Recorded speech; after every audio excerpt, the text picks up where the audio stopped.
Champions, champions.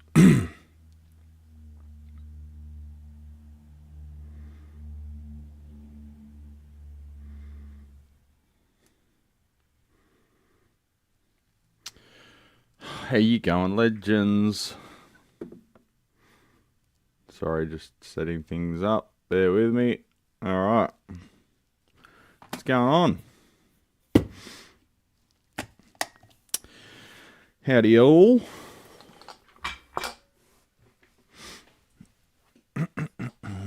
Sorry, just sorting a few things out to show yous.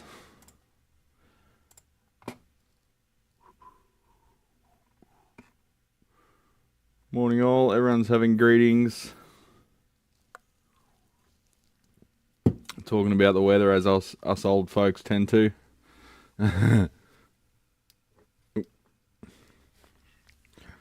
Too much?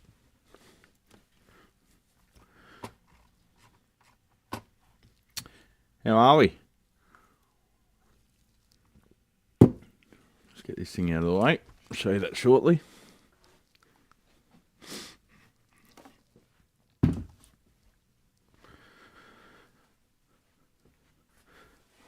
So,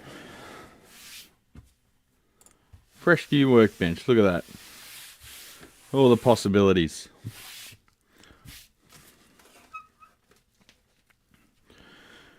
I got a couple of radios from my old mate Phil Lennon of Lennon Brothers Circus fame. Part of that family. I don't think he's a trapeze artist or anything at his age, but so he came across a bunch of old Aussie valve radios. I'm not even going to attempt to turn the tuning dial. That's probably snapped long ago. Looks like a very heavy, what would you call it? Like calico speaker grill. Not sure that's original. Oops, something's loose inside. Jesus. 6U7G, 6D, 6G, 6A86. Got some old valves in here. Some old glass. They're always miss the back cover. That's masonite. It's long gone by the time they get to me, or it's pretty degraded. This looks like it's had a replacement speaker. Yeah, that's a Wes Special down in there. That's a Daiichi. Someone's replaced the speaker at some point, so this one's had some work done to it. So, I'm going to pass all these on to Dad, and that'll keep him off the streets, you know, keep him out of trouble for a couple of months. Lou, how you going? You back? Gooden's about to walk the dogs. You know, they've got these things called earphones. You can take us with you, mate. Oh, okay, that's the tuning dial out the side there. You can see the variable capacitor moving as I turn the dial. So that cord and everything is working.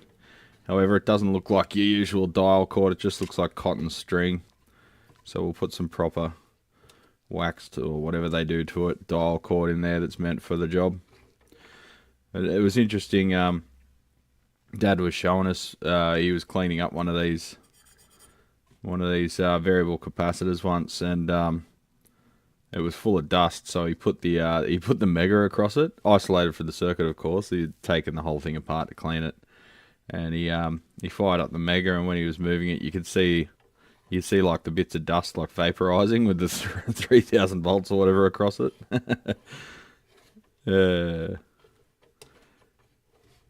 So yeah, it's got a piece of MDF in the front there that the speaker's mounted on. I'm not sure that's original or if that was a repair job. But Dad rips these things down to their bare bones and builds them back up again. He's got a good stash of old valves, so he can usually find what he needs. And if he can't, he either gets me to check the vendors or ventures into the unknown territory of eBay. Alright, so what model is this? It's got a valve chart on the side there.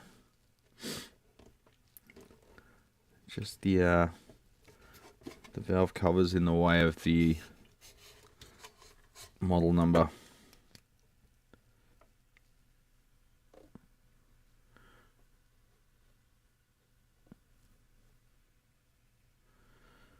Can't see a model.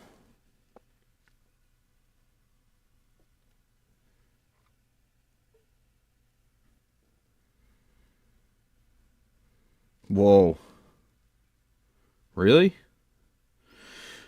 All the patents are dated 1932, Why the fuck do people make torches that do that flashy thing? Fuck, that pisses me off. There we go.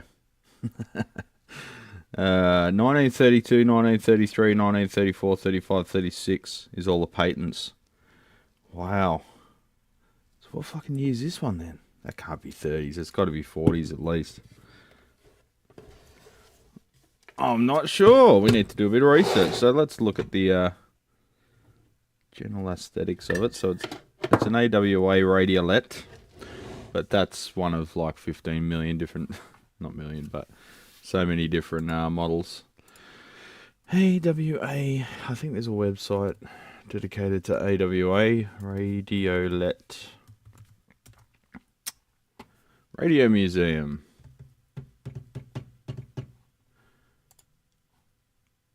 Share the screen.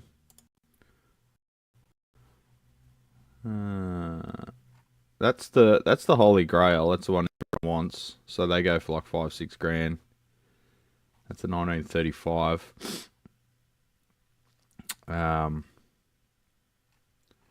The really sought after one is that, but in the white marble, Bakelite. That's the one that goes for big dollars. So if you see one of them going, let me know, eh? If you see one going for free. Caution, asbestos is used as a heat shield in one side of the can holding the 2B plus capacitors. I wonder if this has got any asbestos. Can't see anything in there at all other than Bakelite. I can see 2 wire wound resistors on a tag strip mounted externally to the chassis. I don't know what that's all about, but there could be asbestos in the actual chassis area. So let's see if we can find that one. I've got some later ones, but that seems to be the earliest. There is a timber like cabinet type one in the van, but I'm not getting that out. Can't really show it to you on camera. Devices. Manufacturer. Fuck off, Google ad. AWA. Amalgamated Wireless Australasia, in case anyone's wondering.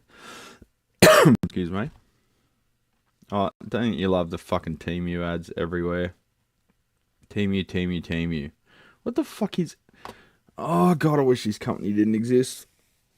A strap-on belly. Like, what? They are a fucking blight on the planet. That bunch of scumbags. AWA. So I'm looking under A. Is there really 11 pages of A manufacturers? Yeah, I guess there is. Okay. Wow.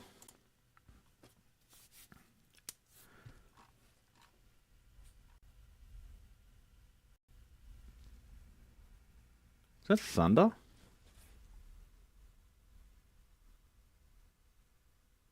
I think that was thunder. It is starting to slightly rain outside. Have we got a winter storm? Let's have a look. Oh, fuck. Yes, we do.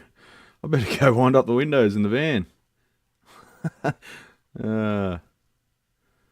Jesus.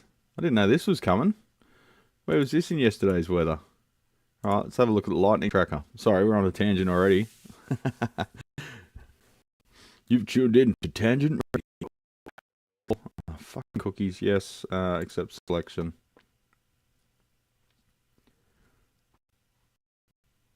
Where's the lightning strike? Alright, the nearest one was past Richmond. We're way down here. Maybe it hasn't updated yet. It could have been a rumble from that one. When was that strike?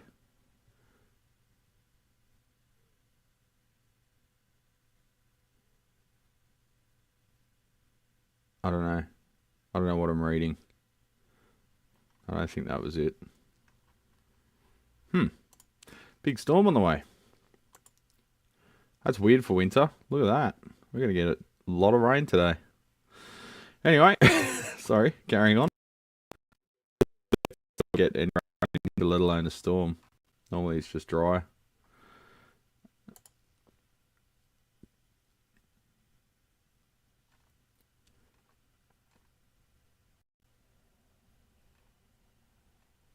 I don't know if they're going to list it under AWA. Oh yeah, AWA.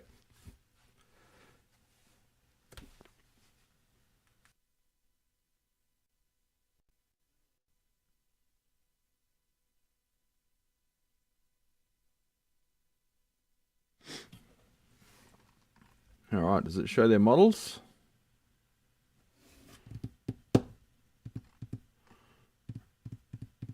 No, not really. Alright, guess we'll just have to Google it. AWA Radiolet images. Oh, there it is. One of them at home. Dad's got one as well, fully restored. I listen to that pretty much daily. 1940s. Oh, it's just a listing for sale. Australian vintage radio. I hate how it just goes to the image. It used to actually just take you to the site when you click the image, but now, yeah, see, that's the Holy Grail one. The marbled ivory. That's the big dollar one. So this is the 1940s, but that's all it says, 1940s. And there's the different color version of the one I've got. I prefer the brown Bakelite myself. It just looks old-timey.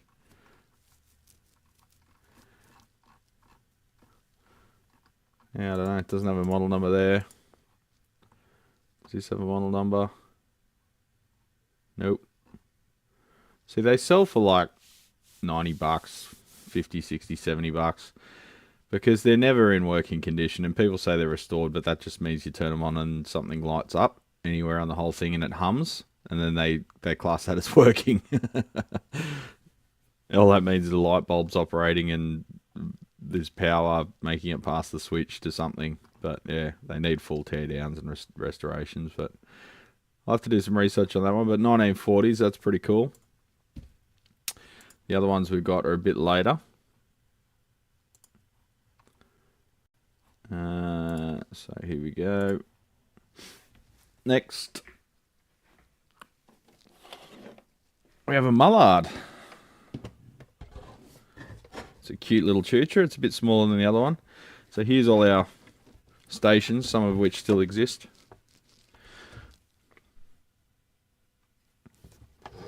See, it says by state, Queensland, New South Wales, the only two states worth going to. We've got, where are we? 2BS. So 2 is the prefix for New South Wales. We've got like 2GB. Yeah, there's a bunch of radio stations that are probably still active in some degree, but not like they were. 2UE is still active. 2GB is still active. 2SM is still active. And the big writing, so they must be the major stations. I don't know about Queensland. I didn't know Queensland had radio yet, to be honest. But yeah, Mullard. Yo. It's pretty cool. I think I picked this one up and the masonite at the back felt a bit degraded. Yeah, so the masonite just turns to shit. So we could make a new something for that. Actually, that's not even masonite. That's like press board, because see it's folded around. It's like suitcase material. A bit thicker than the press board that Fender made their circuit boards out of. Let's see if we can whack off that screw. Whack off the screw. There's two more on the way, and they've got timber boxes, so they'll be they look in pretty good condition though. 6M5. They're all Mullard valves, made in Australia back when we manufactured valves. Shit. Can you believe Australia used to manufacture capacitors and valves and stuff? crazy to think about. We don't really manufacture anything anymore except, you know, coal and coal.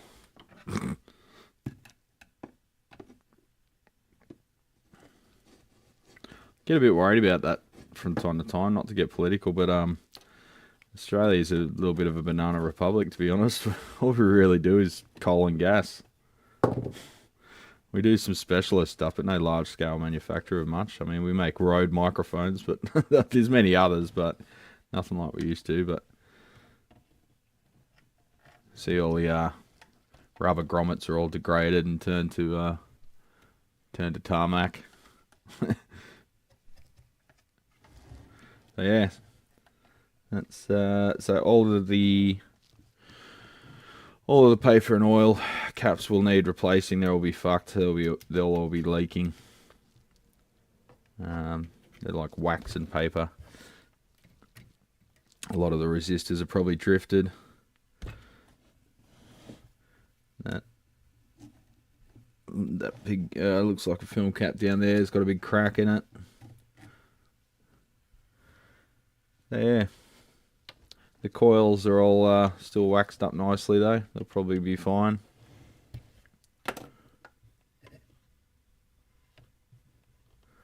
Old Ducon cap.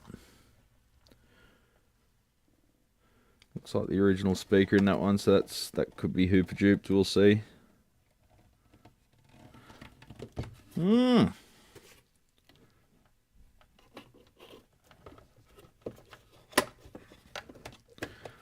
Dad goes crazy with his bench vise and sheet metal.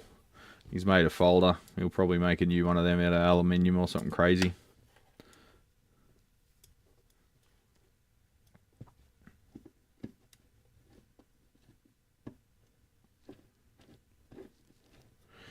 So yeah, Phil Lennon.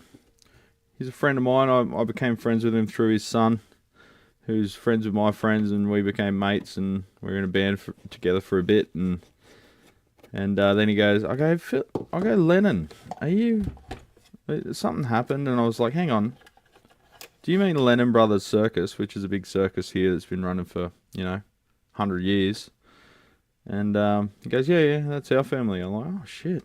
So I think it's his grandmother was like the matriarch of the family when I met him. I think she's passed away now, but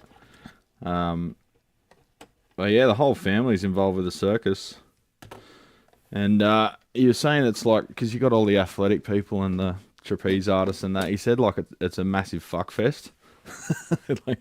like because they're all super fit. It's like the Olympics. Like, you've probably heard about the amount of condoms they supplied the Olympics. It's just all these super fit people in their early 20s, and they're all just horny as fuck, and they're all super fit, and they're all on a high after doing the Olympics and whatever. It just becomes a massive fuck fest.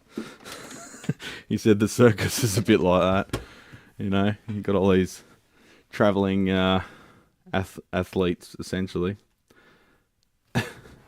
all stuck in bands together and drinking and doing drugs. Allegedly. Chrysler Twin Fi. I don't know much about Chrysler, but this is a later one. It's got the plastic casing. I can see a 6v6 in there. I don't know. RF's like black art to me. Oh, this one's got 2 drivers, 2 speakers in it. Pull out the link. Sorry, I'll just go through this and one more, and then I'll say g'day to everyone and see what we're talking about.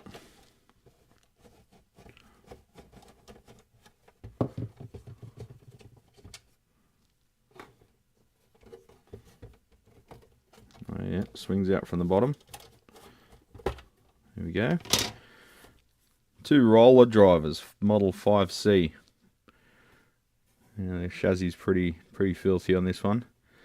The sockets are lost a lot of their spring. That one's lost its label on it, but we should be able to find a schematic for it and know what it is. Yeah, this one looks a fair bit later. The chassis looks a lot more carefully punched and whatever. It seems to have you know, holes for options as well as ventilation. They've thought of a lot more stuff as the years go on.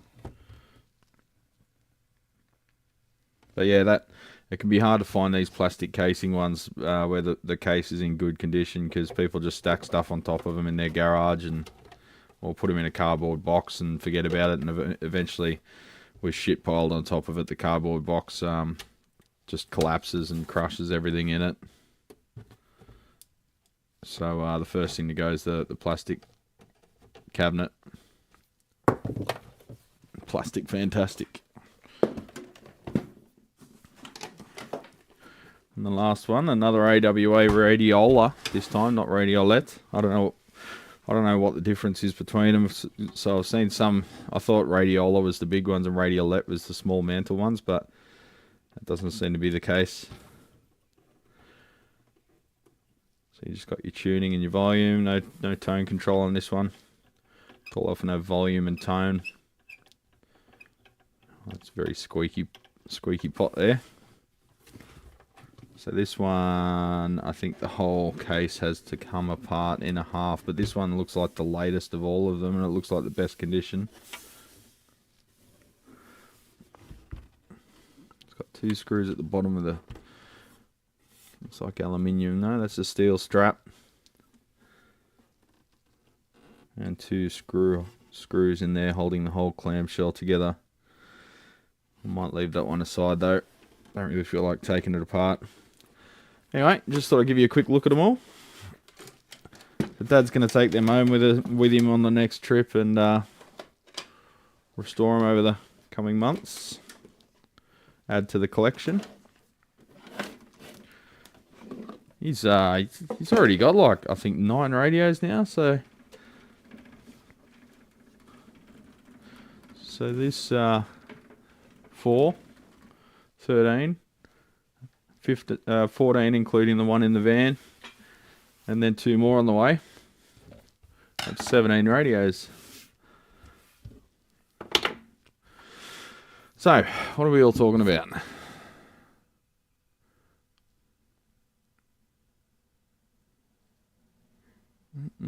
Talking about weather.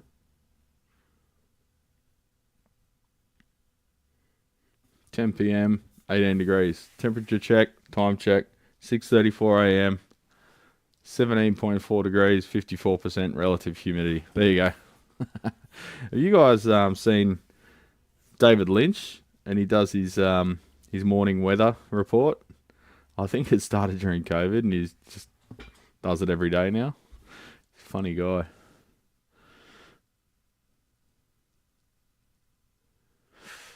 All it is missing is a messer on the table. There's one on the way apparently. Sitting here working out chord melody for Shadow of Your Smile by Mandel and Webster, 1965. It's always slow going at first. Well, stick to it, mate. You'll get there. There's an old guy, I think he lives in Texas. YouTube channel is Glass Slinger. The guy makes his own tubes and radios like this.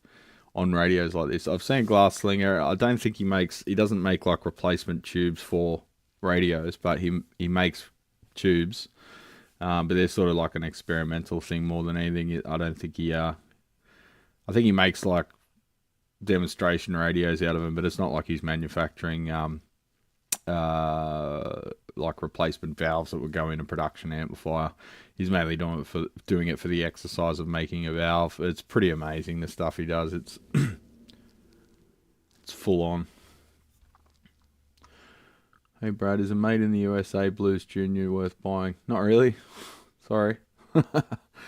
Unless you get it for like $5, then it's worth it. You have to put about, if you're to get a tech to do it, you got to put about $400 or $500 worth of work in them to make them reliable. If they're that's assuming that they've been pretty thrashed and the EL84s need replacing. You got to recap them. You got to tone back the bias, because for some stupid fucking reason they bias fixed biased amplifiers like their cathode bias. So you'll see a fixed biased amp will be biased at 110%, which is fucking ridiculous. That's Fender for you. And that would have killed the output valves by then and probably heat damaged the output PCB. The pots, this plastic shafted pieces of shit that don't bolt to the chassis. The input jack needs replacing with a decent switchcraft, which is a bit annoying because you've got to mount it off the board and add fly wires to it. Got to bring up the screen grid resistance to lower the screen current, otherwise they continue to destroy EL84s. I tend to put 1.5Ks in these days. Some of my colleagues go up to 2.2K before they have any audible differences. They go up to like 5K before they have any audible differences reportedly. I tend to stick to the 1.5K instead of the 100 ohms that are in there, because 100 ohms is ridiculous and it's just an offshoot of them ripping off the Vox schematics output stage. And then you got the shitty speaker that's built in. You got the shitty speaker connector. The plug needs replacing because they fail all the time in the molded plug. What else is there? The reverb connectors are shit and made from this weird, it's like a plastic rod that's got metallization on it rather than an actual machine pin on the RCA plug, so they snap off all the time. The reverb tanks that they supply with them are the Belton Tektronix ones that fail prematurely, so you're up for another, I don't know, $70 for a reverb tank, Australian dollars. Your preamp valves are usually shit, and one or two of them is either noisy or got issues because they're just not great. The groove tubes ones tend to be a bit hit and miss with the first position at least. So yeah, by the time you've done all that, you've still got a particle board or an MDF cabinet with a shitty speaker, plastic shafted pots in a small cabinet. But, you know, you do you. Sorry, I'm just holding off hiccups.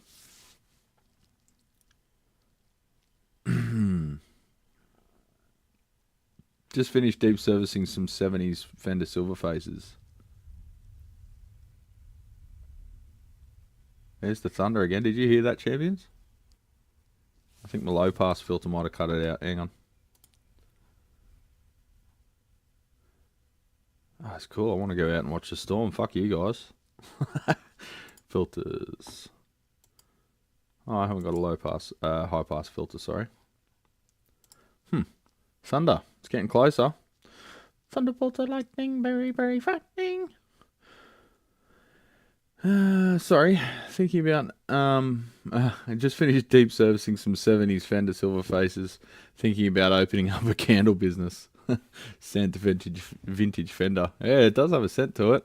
It's like, I don't know what it is. It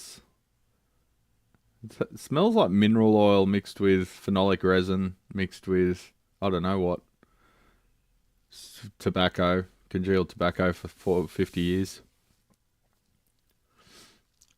Oh, I'm gonna sneeze.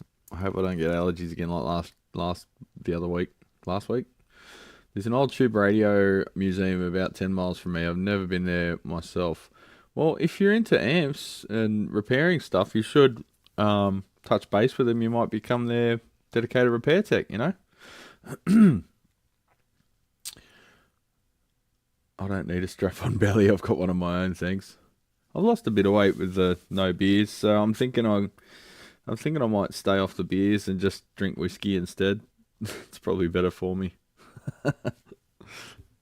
Because the whiskey's got no like carbs in it. It's just alcohol and yeah, aromatics. Yeah, Lyle stopped accepting Blues Juniors, so you're trying to be funny.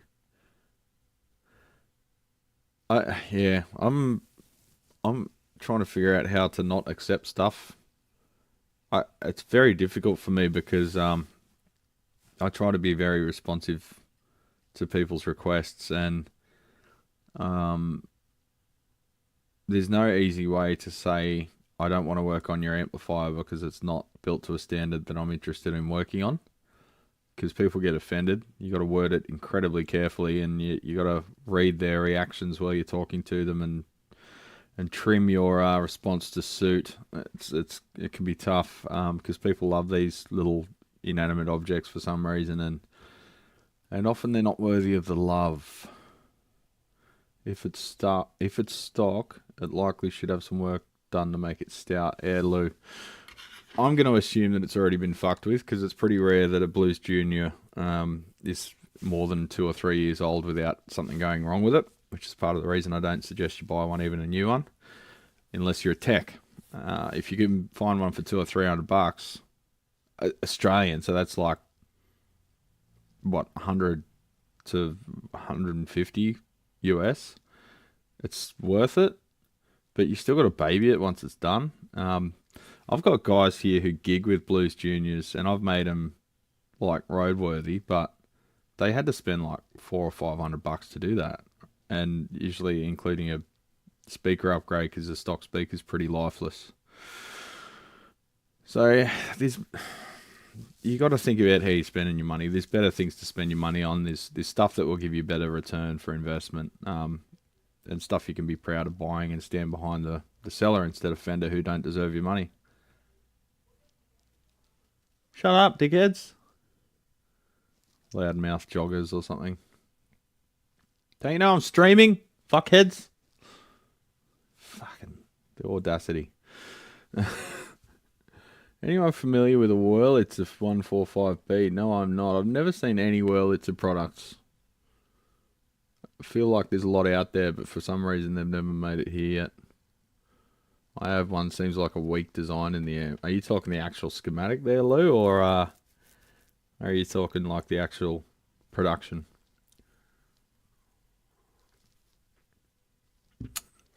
Smart ass. I remember hearing him saying he didn't work on them anymore. I guess I'll buy one of the AC15 C1Ss I've found. So I'm of two minds. Previously I was like, the AC15 is really good value for money. It sounds fantastic. It's reasonably sort of authentic to the original circuit a bit. But it's got a good tone. Usually they've got decent speakers. Like, you're paying like 700 Australian and you're getting the greenback. That's pretty cool. It's just Chinese greenback, but it's still pretty good. But I don't know. I'm of two minds. Partially, I've had a few. So their production seemed to change the caps they use over the years. And they used primarily Nova caps. But I had one, well, I had two last week, where they had Nova for the large caps, but then they had some other brand for a bunch of the smaller HT caps and the low voltage filter caps, and they'd all failed and leaked on the board and started to corrode the board and shit, and that's pretty not great, a little bit costly to repair. And their valves always die. They've got the Chinese, unbranded Chinese ones, which I think are the same manufacturer that Ruby use. I think it's Shuguang or whatever the hell the fuck you pronounce that. But the valves always go rattly. They're not up to being in a combo. Plus, the working condition of the amp just whips the fuck out of the valve. So, I don't know. You sort of got to do a lot of work to them to make them reliable too. So, to be honest, you kind of have to be a bit of a tech to fucking keep anything on the road anymore. So I had to recap a few AC15s because they were literally smooging out onto the board. And the EL84s were shot, and I think one of them had a noisy 12AX7. And while we're in there, I upped the screen grid resistors to 1.5K, and then I changed the 120 ohm cathode resistor to 150 ohm, and that put it right at like 101 to 105% on. I did 3 of them last week, 3 different clients. So things come in waves. It's really weird.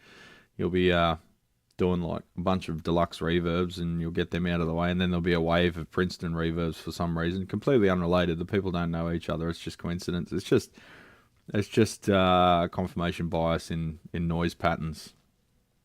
But yeah, I just get, like last week, 3 AC15s came in, and I thought, is someone taking the piss? Or sometimes it can be a video you put out, and everyone's like, oh yeah, can you do that to this? And I'm like, yeah. But I haven't done an AC15 video, so I don't know. Weird.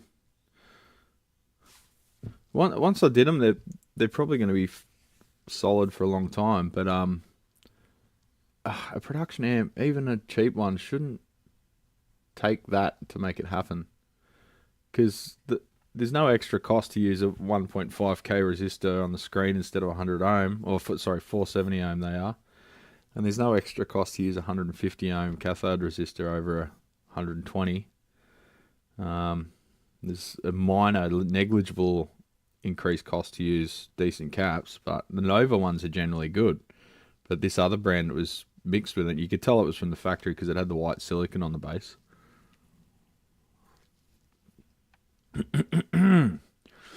Maybe it will make a good first amp to mod. Try and find Lyle's videos on them. So Lou, yeah, the one change I make to pretty much all those amps is drop the first stage bypass cap down to at least 4.7 microfarad. Usually I go to like 1 microfarad on the first stage. If it was me making the decision. So yeah, I'd probably do that at least. The other thing is the plate resistors like to go open and noisy. The carbon film shitbox resistors that Fender use aren't worth pissing on, so upgrade them to almost anything else and you'll be better off. You love that shirt, Brad. You order one from Amazon. It's a pretty low quality t-shirt. It doesn't fit or feel very, very high quality, but yeah, it's funny. I have had it for like 3 years, so I guess it's lasting the test of time. I was going to wear my Antichrist, t-shirt with satanic shit, but I thought there might be a few religious people watching, and you religious blokes can be very fucking delicate, so I thought I'd better not. It's okay. We love everyone here. I liked it. I'm big into sarcasm and jokes, and I can take them as well as I can give them. Good. Good on you, Kimball. That's the way to be. That way you're never offended, eh? You have a very stress-free life when nothing offends you. It's great. Anyone thinking about joining the circus? Well, speaking of circuses, I kind of want to join the circus after last night. Shell told me that she's going to take me to a date, and she's not telling me what it is. So I don't know. I don't know if it's after my visit to Japan, because they don't like surprises in Japan. But surprises kind of shit me a little bit until I'm actually doing them. I'm like, what is it? I want some certainty in life, you know? Every day I'm dealing with the unknown. Sometimes I just want the known a bit. If I'm on holidays and stuff, I'm like, yeah, fuck, let's go for it. Let's do whatever. I don't care. But if it's just a night on midweek night out, I kind of want to know what we're doing. But she wouldn't tell me, of course. So I'm driving, so she had to tell me like where to go. And we're driving and we're getting closer to like Hog's Breath in Penrith, and I'm like, fucking better not be here. She knows me too well. It would have been funny if she took me there though, because I would have just walked out and gone to the pub. Hog's Breath is dog shit over here. It's like the worst restaurant. It sucks whenever someone has a birthday there and then it's at Hog's Breath for some kid's fucking 15th or something. You're like, oh, I hate that place. It's worse than Hooters. Hooters is just gross. It's weird. I don't get the concept. Yeah, anyway. But in the car park of Hog's Breath, which I couldn't remember the name of, so I called it like Hog something. I forget what I called it. But in the car park, we parked there, and there was a fucking circus there, and there's a big top. So she got free tickets to this. It's sort of like a Cirque du Soleil, but scaled down and super DIY. What was it called? It was called Infamous. Let's see what the official name is. Infamous Circus. Yep. Infamous, the show. Okay. So it's like a scaled down, very punk rock DIY Cirque du Soleil, but way hornier. It's 18 plus, and yeah, it was pretty red hot. Just show you the desk share. Hopefully I don't get demonetized. So they had a cocktail bar. We walk in, they've got a bar. It's sort of like, it was like a, very punk rock DIY, as I say. But I walk up to the cocktail bar, and I can't drink, but I'm getting Shell a cocktail. They had one called something porn star. I forget what it was called. But I noticed the guy behind the bar's got like makeup on. I'm like, what the fuck? I'm like, oh, yeah, don't ask questions these days. You might just enjoy putting makeup on, whatever. He's got like eyeliner and shit. He looked like Johnny Depp in like you know, fucking Pirates of the Caribbean, real rock star, right?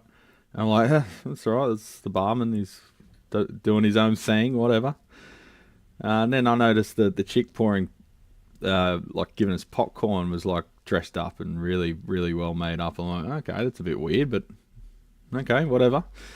Now we go in there, and then they fire up this big thing, which is fucking massive, and they're running around on the inside and the outside of it. He's like 30 meters up in the air, like no tether or nothing. He'd be fucking dead if he fell.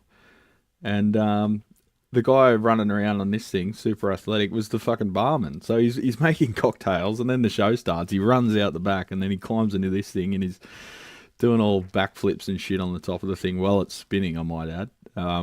You got these like ribbon shows where they're hanging upside down doing the Lady Gaga thing or whatever. Fucking insanity.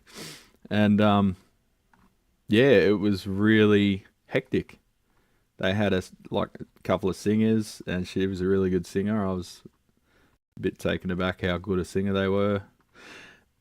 And like the guys performing, everyone performing, like it'll be behind the show, and then they do the distraction thing where they've got some chick doing a pole dance, and then they're like rigging up the next thing, and it's the performers that are doing the rigging. And I'm thinking to myself, hang on, that was the security guy. This is the guy that was making the drinks. That was the chick that was doing the popcorn. That was the chick that was checking the tickets. We're watching the entire operation, and they're performing. It was insane. And then I'm sitting there thinking, that guy's probably the truck driver too. This bloke's probably the bloke who rigged the whole tent. Like, and they've all got RSAs. They're just like so multi-talented and so many different qualifications. Just breathtaking. And it was just in Penrith. Incredible. But anyway, that was really cool. So what were we talking about? 17 radios. Is there even one station worth listening to? Well, no, there isn't. Because Dad's in a bit of a radio hole where he lives. So what he did, he could rig up a monster antenna, I guess, and get above the horizon. But what he did is he made these little transmitters, so he can plug his focus. You fuck. So you can transmit his just music playing off the Cambridge audio thing he's got in the front room, or just his laptop, and he can listen to whatever he wants on the radio. So he's got a little pirate radio station just so he can listen to whatever he wants on his Valve radios, which is pretty cool. I'll just show you the guts. It's in a FCC regulated plastic jiffy box. I don't know how much hash this thing throws out, but significant.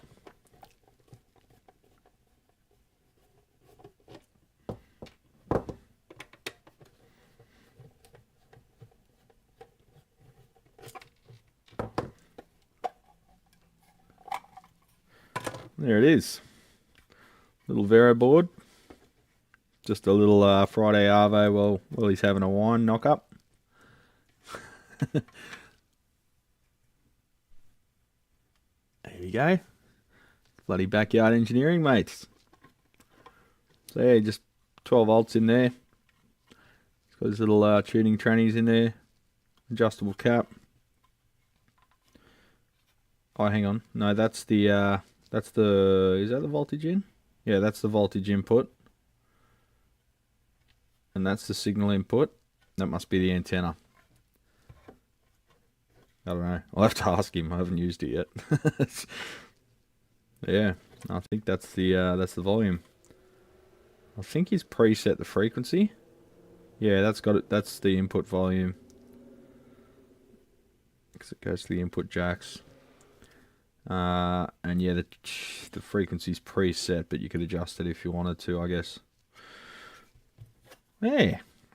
That way you can listen to his little AM radios without having to have an antenna that's 15 meters high.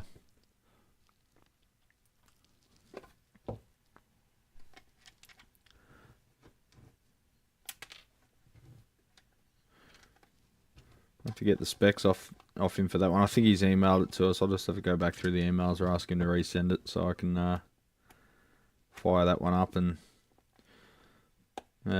break some regulations.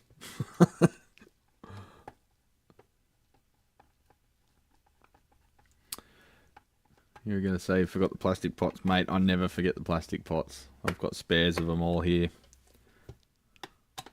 Plastic shafted pots is pretty common, but usually they've at least got a metal bushing.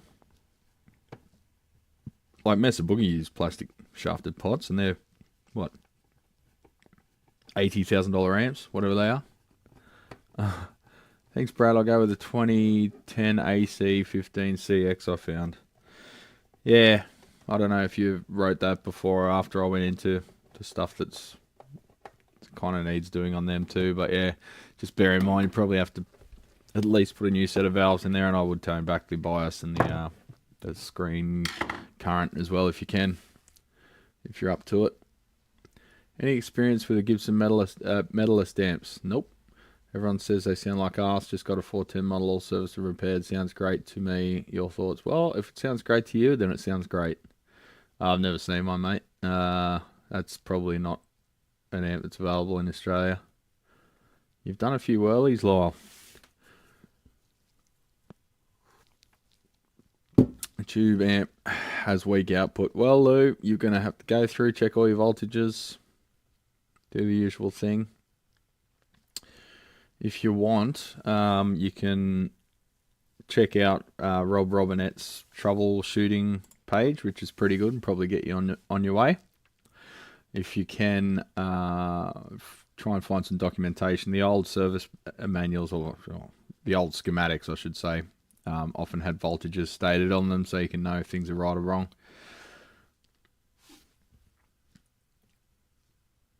I haven't run into that with the C tubes. Yeah, caps not yet, at least. Yeah, it's the Nova caps are really good. I haven't had an issue with them. It was the non-Nova branded caps. You get a couple of Lelons in the C1 or whatever it is, the main reservoir cap position. They can not be fantastic.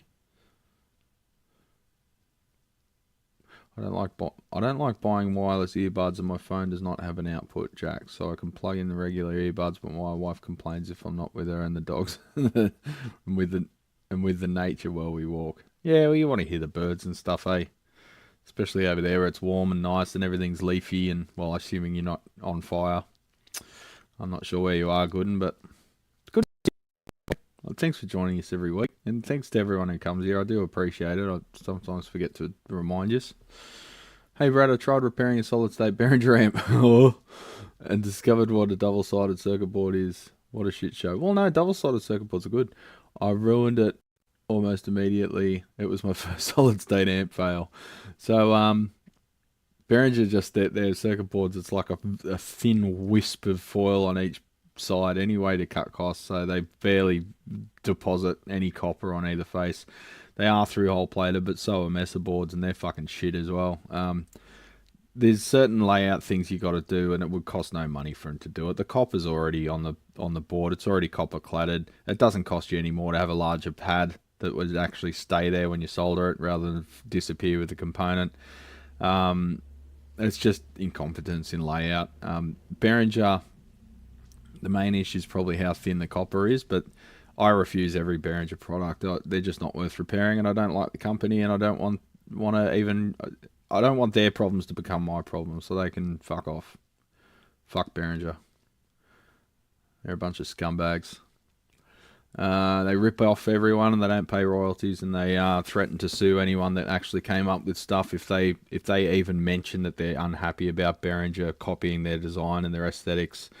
They just threaten to sue them. They're just a bunch of fuckwits. Don't support them at all. They don't deserve your money. They make trash. Every time I bought a Behringer product that turned up with an issue on arrival or completely dead, they're just a joke. People buy them because they're broke, and they end up spending more money on them than if they bought something good that lasted them 20 years. So don't, false economy champions, don't buy cheap shit, because you'll buy 5 of them in 3 years, and you buy a good one, it'll last you 20 years. Don't buy their cable testers. Get the real deal. They ripped off the cable tester, Their cable tester, fucking... This is a good example, hang on.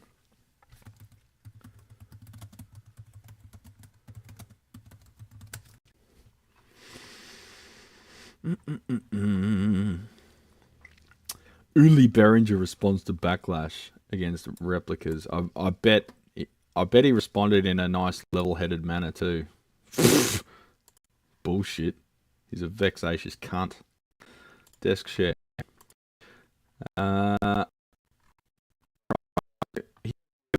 Test. Right?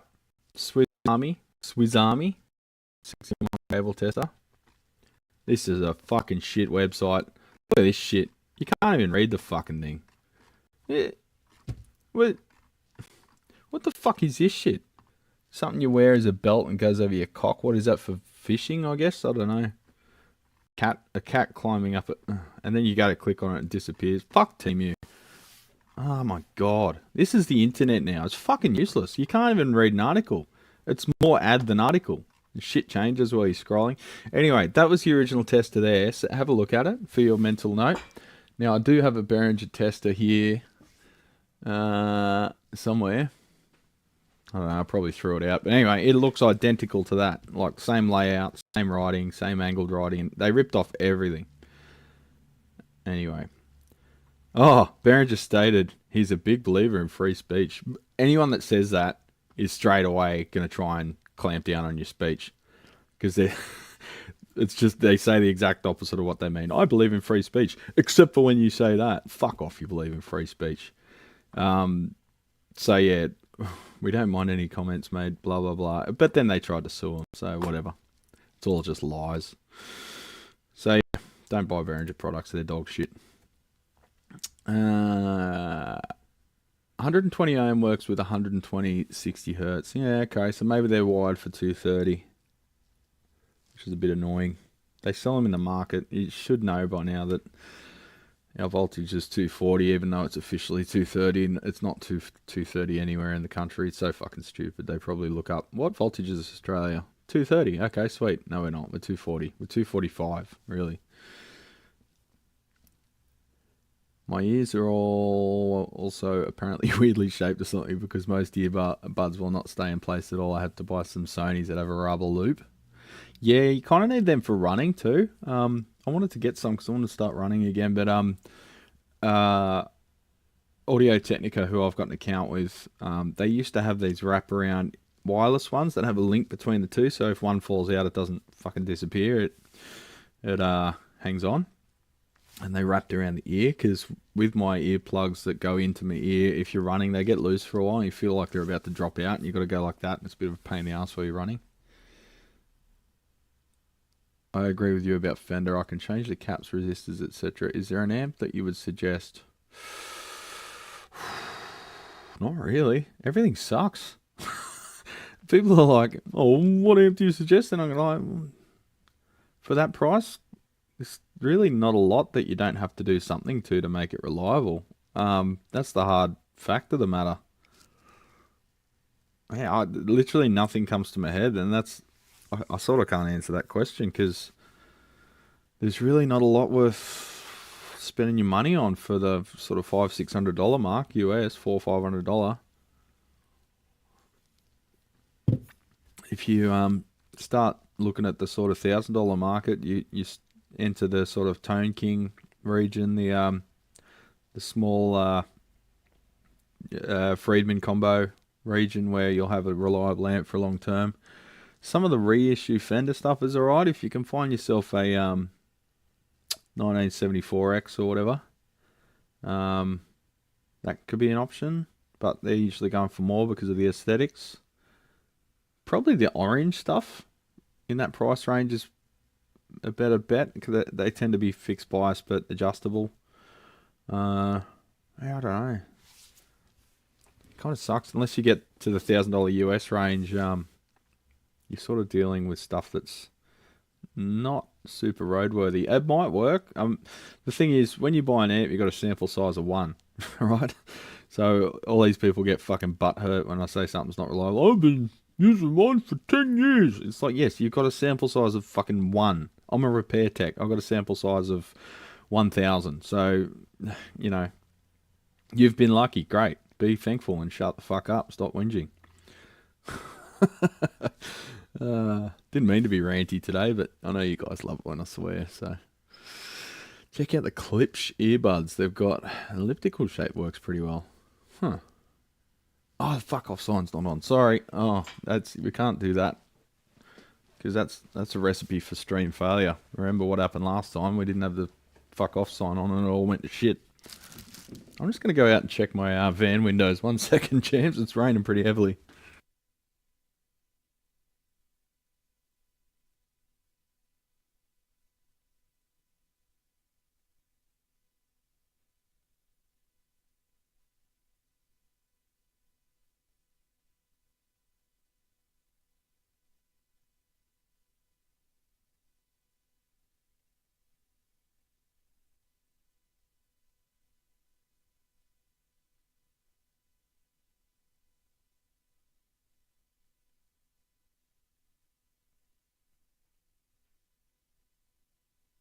Well,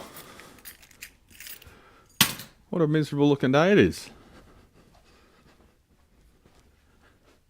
Thought I saw some stars this morning. I must have been fucking dreaming. You know what would be good in this kind of weather? A nice cask strength single malt. I can't do that, can I? Because it's dry July. Yes, I am behind and have to refresh when I get home. That's all right, mate. I hope and assume that is not a transformation radio with a hot chassis. No, they've all got isolations. I don't think I've ever seen a I don't think there's any AWAs without an isolation transformer. Correction, transformerless AC/DC radio. No, none of them. They're all mains, and they've all got a power transformer. We wouldn't even look at ones that don't, or we'd retrofit one, if possible. Has anyone ever repaired a speaker tear with glue and paper? I have a small coin-sized tear in my ET65 around the router rim, but it's on the rubbery part. I wonder if it's worth trying to fix. I don't see you fixing that as ever being able to make the speaker sound like it did when it was new. You're going to have all sorts of differences to the tone. You could try it. I mean, there's nothing to lose there. It'd be good as just like a go, no-go test speaker for your workshop or whatever, but I wouldn't be using that as my main speaker anymore. Just get a new speaker. The WGS, the cheapest chips, you know. WGS is worth the price of steak dinner for two, so just get a new one. And eat 2-minute noodles that day. Whoa, a surprise date from Michelle. That is a real treat. Don't be so control freaky. Yeah, I'm trying not to be. Yeah, I don't know why I'm like that. I don't know. I think it's mainly because I want to make sure I'm dressed appropriately. Because it's embarrassing when you go somewhere and you're over or underdressed, but who cares? You can always be overdressed. That's the thing you got to remind yourself. No one ever looks at an overdressed person and goes, oh, what a dick. You always go, damn, they look good. So I guess it's always good to slightly overdress for any occasion. Not that I do that, particularly in winter. I'm usually rugged up with shit. A friend of mine finished uni and then his girlfriend left him, so he ran away and joined the circus. He toured around for 18 months or 2 years. It was pretty mad. That is pretty mad, Paul. I love hearing stories like that and knowing that it actually does happen.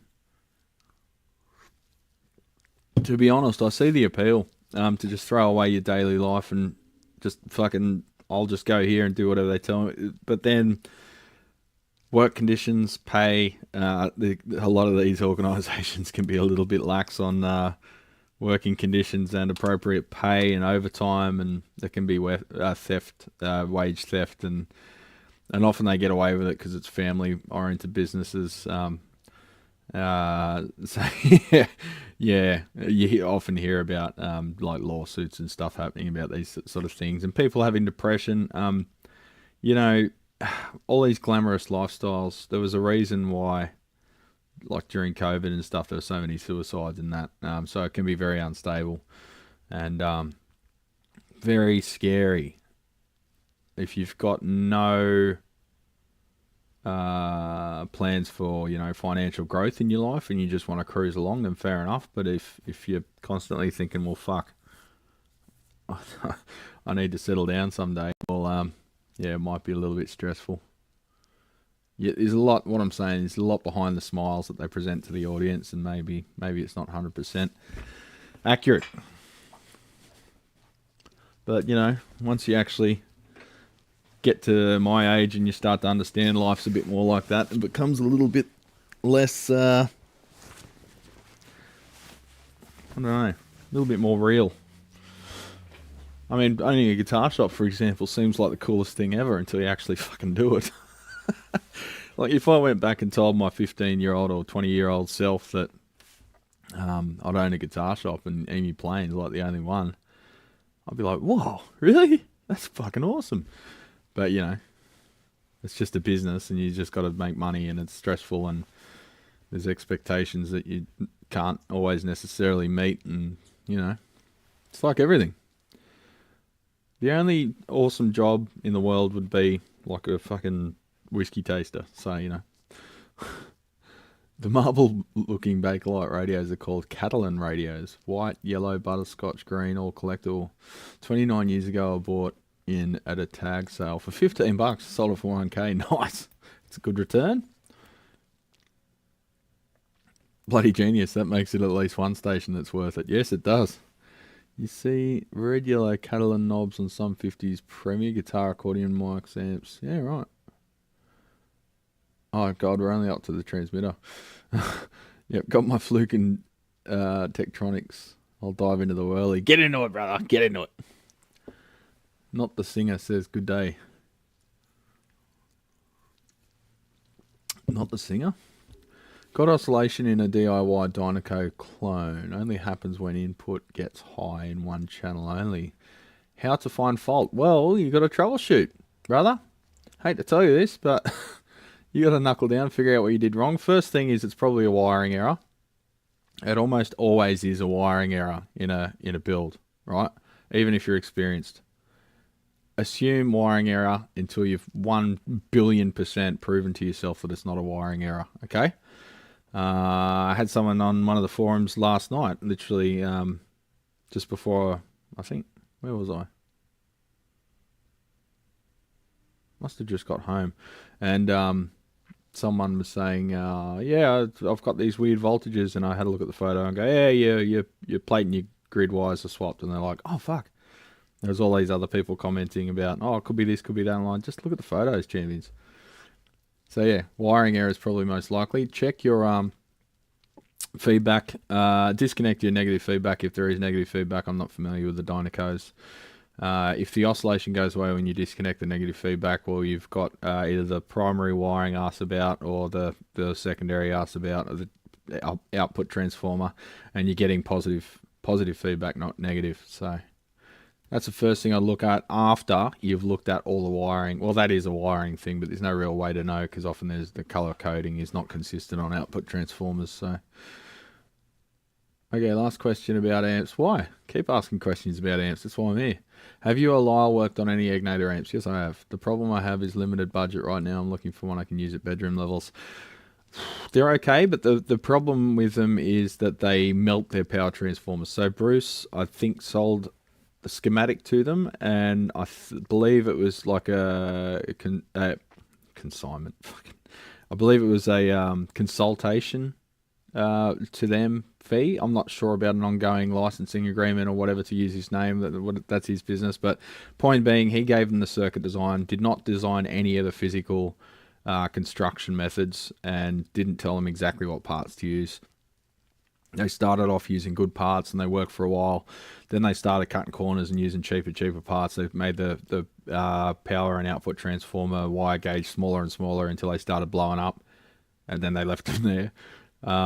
So there's a reason that Mercury Magnetics make the replacement transformers for the Rebel and the Tweaker, I think. However, I'm not sure about the smaller versions, the 15 watt-ish ones. They might be okay. I seem to only get transformer failures on the Tweaker 40, the Renegade 65, whatever it is. I might be getting Rebel, whatever. But yeah, the 40 and the 65 watt versions seem to have transformer failures all over the place, and because they do have multiple secondary windings, some are for the low voltage circuitry, they're not just easily replaceable with a generic Hammond or something. But even a generic Hammond would still be like $200 or $300 US, Australian, whereas the Mercury Magnetics are fantastic transformers, but they're like $200 or $300 US. If you go through a tech, the tech will probably supply you and install the transformer for not a lot more than the retail value of the transformer, because they get good rates on the trade price for the transformer. So it's within your interest to get the transformer supplied by a tech rather than try and buy it yourself for retail, because the margins that they offer wholesale customers are significant, so you can get the advantage of a bit of labor back there maybe. So plus you just know it's installed right, and you know that if it doesn't work, you can go fix it, you're supposed to have fixed it, so fix it. Which brings me to another thing. If you take an amp to a tech and your amp fucks up afterwards, take it back to that tech and see if they can either check it out and maybe there's something else simple that's gone wrong, and you get to give them the benefit of the doubt and they get to fix their thing and be happy. Don't go fucking, oh, you're supposed to have fixed it. They're valve amps. They fuck up in many different ways. I find new ways that amps can fuck up every week, right? Give them the benefit of the doubt, treat them kindly, and they will treat you kindly. So do that, and you'll be happy, and they'll be happy. Don't go and give them bad fucking Google reviews like a little bitch before you've even talked to them. The other thing is, if someone's fucked something up, or they've repaired an amp and something else has happened, and you take it back to them and they try it and they fuck something else up, or they just can't fix the problem or whatever, keep the pressure on them, because I'm sick of seeing these amplifiers get hacked up by these blokes, and then the customer just pays them like $1,000 and then just walks away with an amp that's worse than when they took it in. Take them to small claims court, sue them. Take legal action against them if they completely fuck something up and make it worse every time they look at it, or if they make it fail beyond repair. Take it to another tech, get them to give you a report on it if they're happy to, be open about the situation, get them to take photos and report what they found, and then at least get your money back off the previous bloke, because if it's a simple valve amp and they can't fix it, fucking hell, and they can't give you a good answer why not. If you do that, maybe the hacks will go, shit, maybe this isn't for me. Maybe I'll go back to washing windows for a living at the street corner. And then we won't have to worry about them hacking up all your amps. And then it'll save you money, it'll save us stress, and there'll be less destroyed amps out there, and everyone will be happy and good and stuff. I don't know if it applies to that radio, but a lot of the 1950s radios and receivers tuners suffer from silver micro disease. Silver-plated micro wafers inside the tuning coils that tarnish and go bad. Silver-plated... Oh, yeah, the tuning coils. Are you talking about the tuning caps, though? Oh, no, I guess they'd have mica. Why would they have silver-plated mica in a tuning coil, though? Are you talking about the adjustable caps? Like the small ones mounted... that you see mounted on a PCB. 1950s wouldn't have a PCB.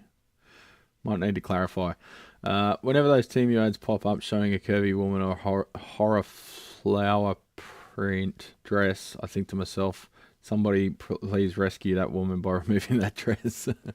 Problem is, good, and that all of that shit's just AI generated these days. It's not an actual woman, as curvaceous and tasty as they may look.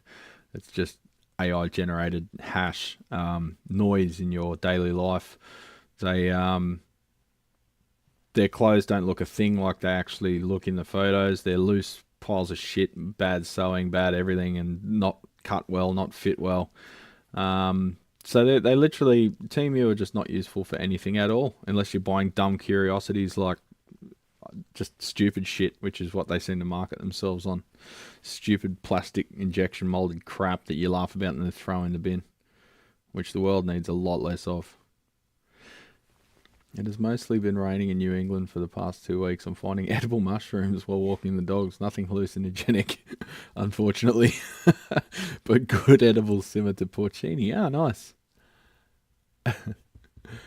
Up in the Blue Mountains, there's a lot of blue meanies and gold tops up there, and all the druggies fucking make their yearly trip up there to just grow up out of the pavement. If you want to try and fix that speaker, try using rubber cement. It can flex with the speaker. Give it a go. Nothing to lose, eh? Having a retail shop often sucks. Yes, it does. Just when you think you've been gypped, a bearded lady... Oh, he's giving me lyrics. I'm not reading that. Good morning, Mum. How you going? Morning, Pete. How you going? I'm looking at the Rebel 20 and 30. I think the 20 is free from the transformer issues because of the lower current. Probably need a tech to go over it again still. Like, you need a tech to go over everything because you don't know what's been hacked up.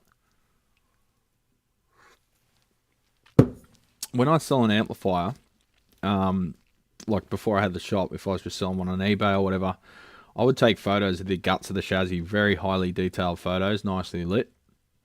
And it makes the amp sell like that.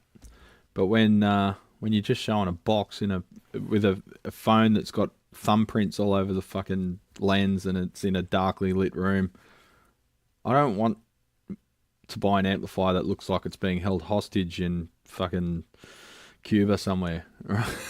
Right?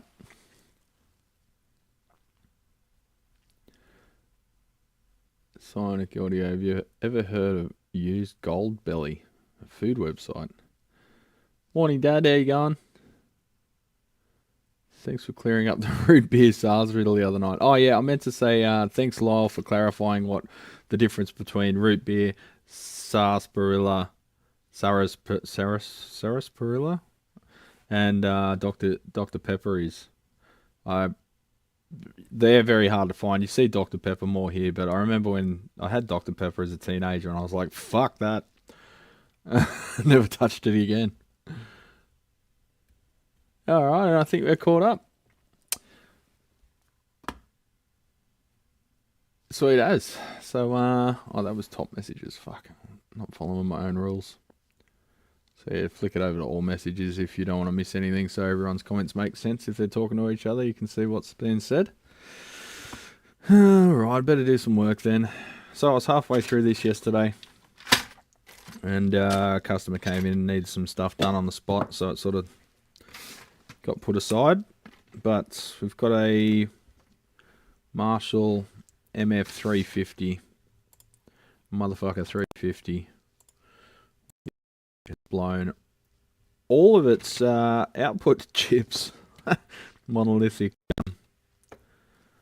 self-contained thingies. Sorry, just reading some messages.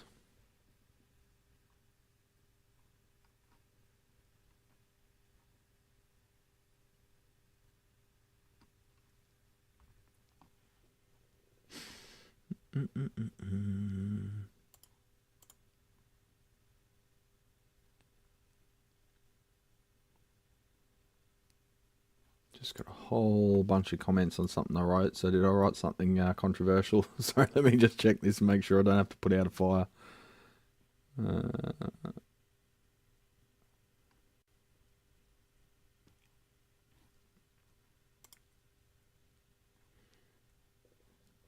So, Facebook Business Suite is shit the bed.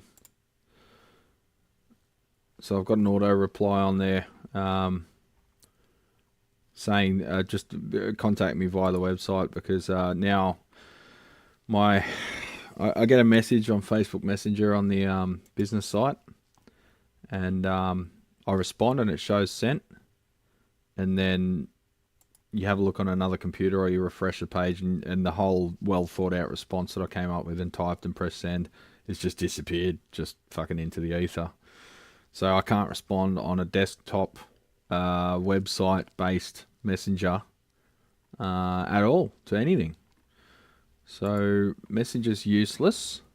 And when I tried to contact support to find out what's going on, I just got a screen that said that option's not available to you yet. whatever the fuck that means. So what I think they're doing is they're paring down the pre-existing services and making it more and more useless until you start paying something to have it. So sort of like a bait and switch.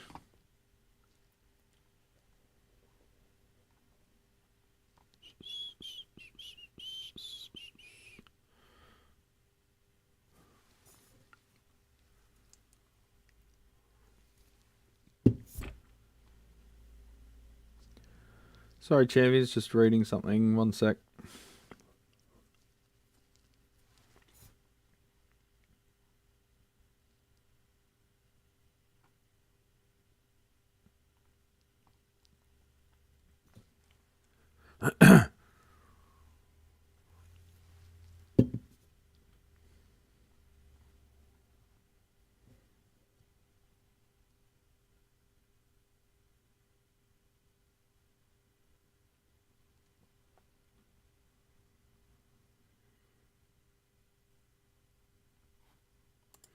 Alright, so reading about this amp, apparently with the design of them, they don't like driving resistive loads.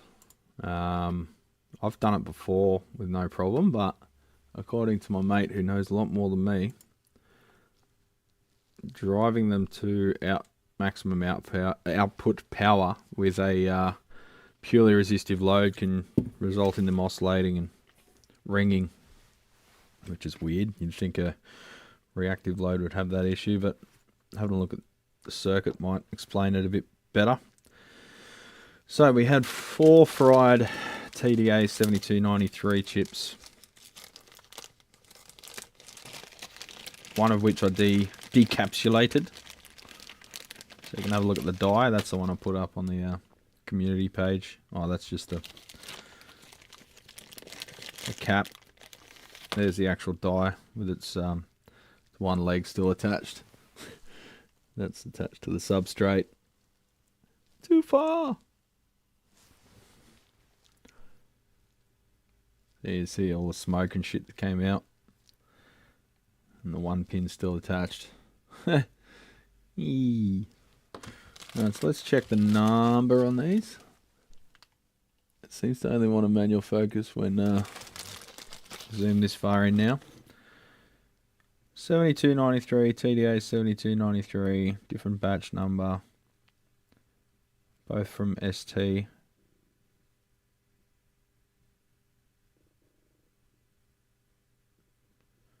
Alright, I think they're all good.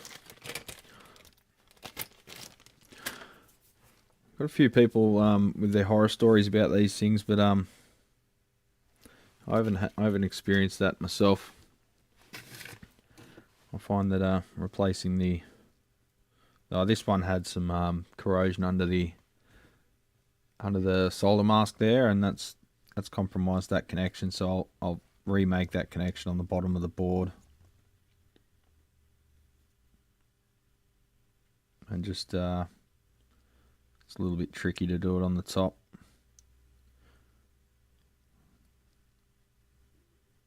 Yeah, we'll do it on the bottom. Just grab a bit of blue tack, hold that cap in. Ah, it's already fallen out. There's an old Green Day song called Sassafras Fruits. Yeah, I remember that. We have skinks that live in our front garden. I'm watching a baby skink catching some sun. Yeah, we've got little baby skinks here too. We've got blue tongue lizards. Big bastards. We've got one living under our front step, I think. See him when the sun comes out. Yeah, sarsaparilla was common in Australia back in the day, but you know, so was polio.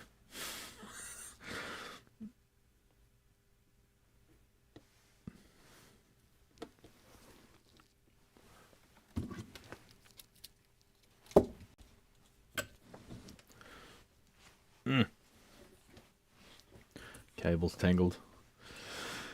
Tell you what, what's everyone got planned for the weekend? I'm going to work all weekend. How about you guys?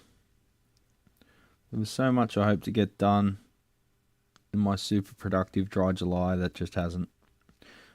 I wanted to just make sure that, you know, when you, like, I'll have probably, I don't know, 2 beers a day, maybe 4 a day on the weekend or something, or maybe more, but lighter beers. I just wanted to make sure that what I was drinking wasn't affecting me, sort of, in my downtime. And I woke up this morning, my dog ran away. I woke up this morning and felt really fuzzy, and I'm like, I kind of feel hungover. And then I was like, well, I think I'm just half asleep still.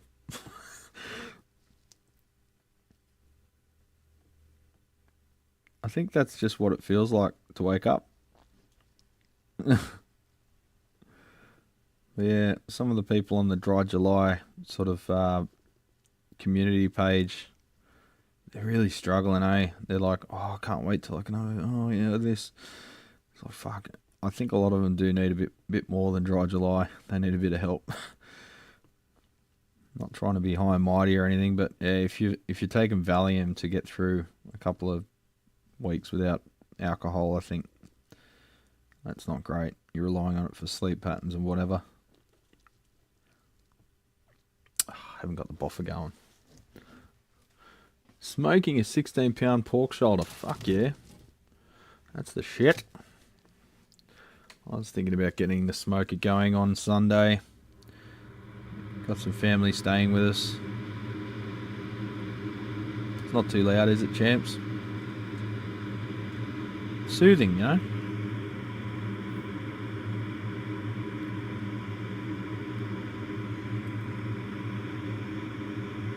So I also wanted to say thanks to everyone that's donated to Dry July. I really appreciate it. We've got a big pump of, several donations on the other day when I released the latest video. So that was fantastic. That actually lifted it up a bit. We might actually make target now of $1,000. Which didn't look like it was going to happen because previously the last donation was about 25 days previous. So I was thinking, oh, that's pretty much it. Everyone's broke.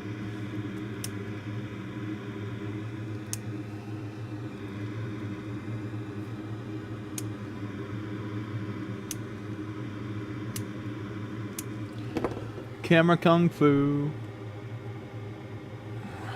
Well, we need a few more photons, I think. What do you reckon? A few more photons.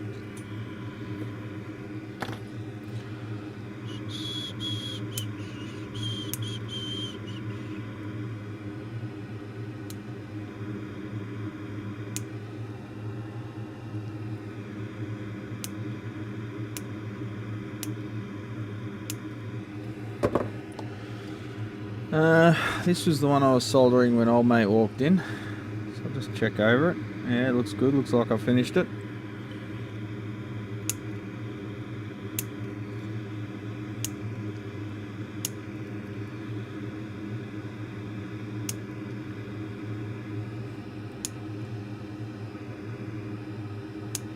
Two and a half weeks till London.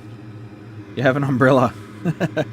One interesting thing in Japan was at one of the hotels they had umbrella locks, sort of like combination locks for your umbrella, like a bank of like 50 of them, so you can lock your umbrella up in the lobby and no one steals it. Apparently, like the Japanese are super well behaved. Partially because there's an inherent shame in doing anything that's sort of bred into them. Like, you know, you don't do shameful things or embarrassing things in public because that's like worse than death. And like theft is one of them, so no one steals fuck all over there. It's great. But But apparently the one thing that is sort of semi-acceptable to steal is umbrellas. So people will just find an umbrella and, oh yeah, there we go, and walk off with it. And I know that because Shell did that once. And I made her take it back.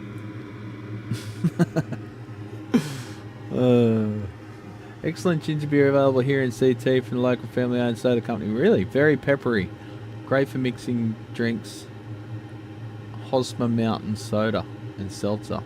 Probably not available in other states. I like peppery things. I like ginger beer. I love ginger beer. Problem is it's always so sugary. Trying to avoid sugar in general. Because I'm sweet enough, me.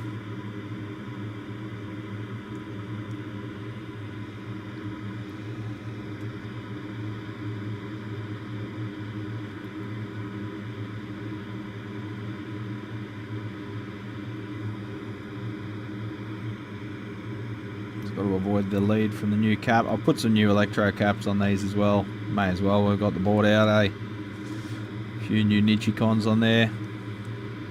You can get the whole module from Marshall, I think, still, or via C distribution. I thought, I've got the chips in stock. I'll just change the chips out. I think a lot of people don't like changing the chips because they haven't got the proper desoldering equipment. But if you've got the desoldering gear, if you've got it, flaunt it, right?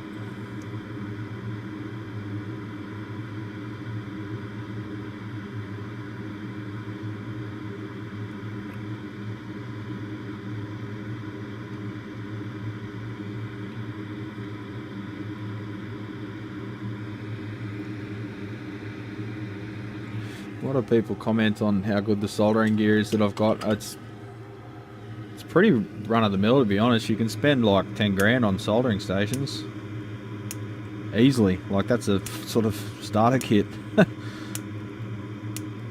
It's like, do I buy a motorcycle or a rework station?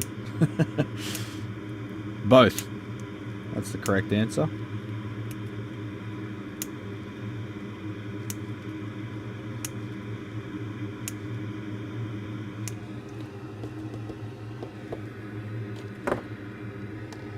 I like working on stuff like this. It's sort of zen work. Need a big mixing console recap or something to just chuck on a podcast and zone out, chill out. Problem is everyone comes in the shop and distracts me, so it's not as relaxing as it was back in the garage days. But I'm also not freezing my buttocks off, so that's a plus too. Oh, you bastard.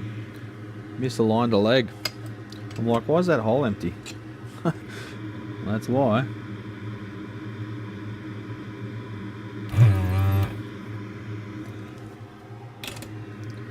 Whoops. Please don't break. Please don't break. No, still good.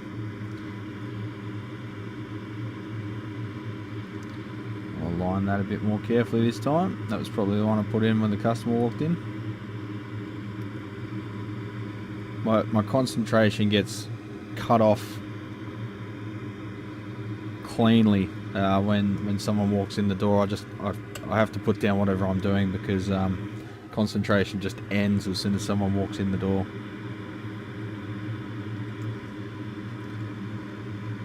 It's pretty tough doing the public facing stuff as well as the repair stuff. It was very tough at the start, but I've got my head around it now, but it still does break the concentration pretty well invariably.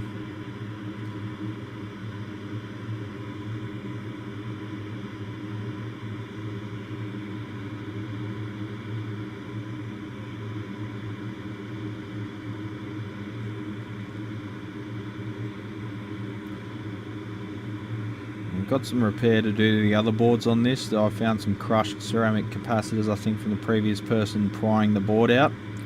They just put their screwdriver and pried the PCB out, but there was a ceramic cap in the way that got crushed. And as far as I know, it was operated in that condition. So I don't know if that was just a tone shaping thing or a bypass cap for a op amp or something, but We'll have a look at the circuit and figure out what that cap was. And whether that could have been related to the failure of all of this. I doubt it was because it's on the preamp board. But, you know, an oscillation or something could have occurred and sent these things into hard conduction.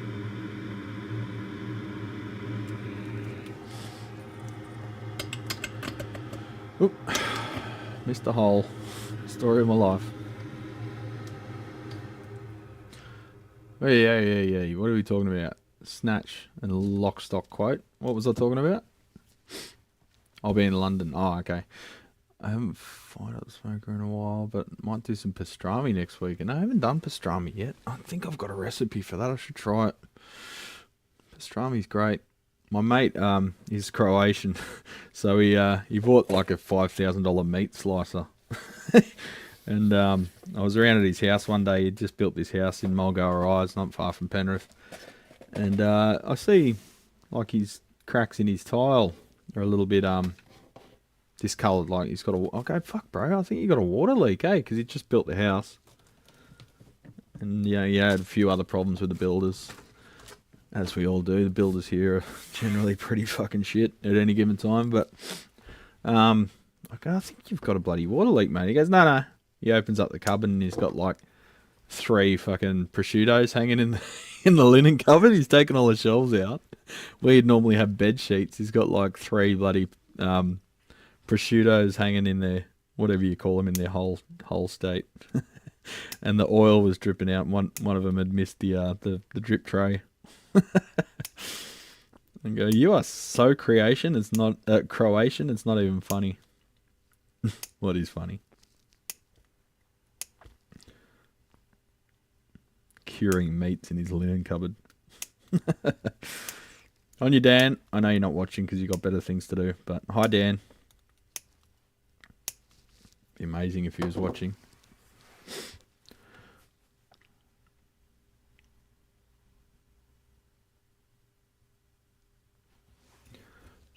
Tube Depot says a real deal on 36 tube. Alright, what are we talking about? Triple IPAs, don't tempt me. Love a triple IPA. I'm thinking, what's going to be my first drink on Thursday when I knock off work? Shit. Isopropyl alcohol? I don't know.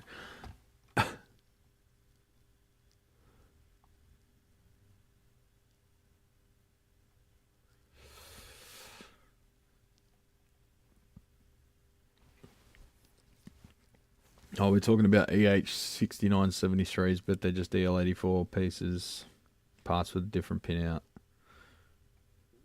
Oh. Paul's flying to Australia. Did you say you were passing by my shop, mate? Feel free to drop in. Although if you're coming tomorrow, Sunday, so yeah, Monday I'll be open. Sundays I'm closed.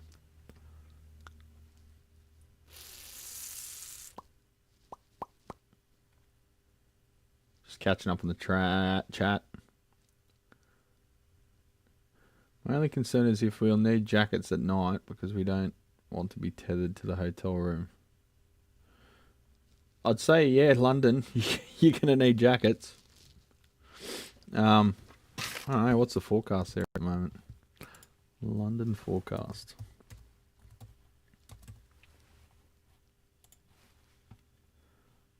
$22. Yeah, you'll need jackets, man. It's 22 max. 22, 23, 28, 27, but at night it drops down to 14, 15, 18, 19. Oh, later on, actually, by then it's probably a bit cooler. We're just starting to sort of slowly warm up here. We're sort of at the bottom of the winteriness.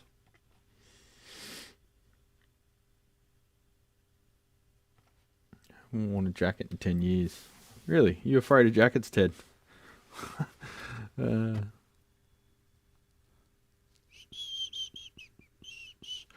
could take a jacket, or you could just toughen the fuck up, run a lap, run around the block, mate. Just warm up that way. Just do some star jumps, Lyle, if you get cold. No one will look at you funny, trust me. Well, I mostly suck these days, but the big problem... Well, they're supposed to suck But the big problem is cheaply made tips bought through Amazon. Yeah, fuck. Don't buy solder tips on Amazon, AliExpress, Temu, or fucking eBay. Things like soldering, you don't take shortcuts on. You buy the authentic parts. And the chat just jumped like it does because it's a piece of shit. That cupboard would have smelled pretty special. It did.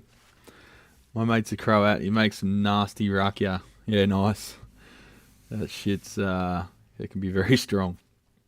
Like 70% strong. If they distill it that hard. Need a pair of matched up 6v6 GTs with a TAD red base, a good option. At the moment, Shane, yes they are. I've used a whole shit ton of them and they're not one problem. Just installed 4 this week in 2 separate amps and had 1 amp because I was a bit freaked out by the TAD issues I had with the 6L6 short bottles. I tested the fuck out of the 6v6s. I had it running for 8 hours here, just idling at 60%. Not a problem. It was rock solid. And that was in a Princeton. And there was another 6v6 based amp. I can't even remember now. First beer, A7 Hazy IPA. Shit. I was looking for some Sierra Nevada torpedo cans.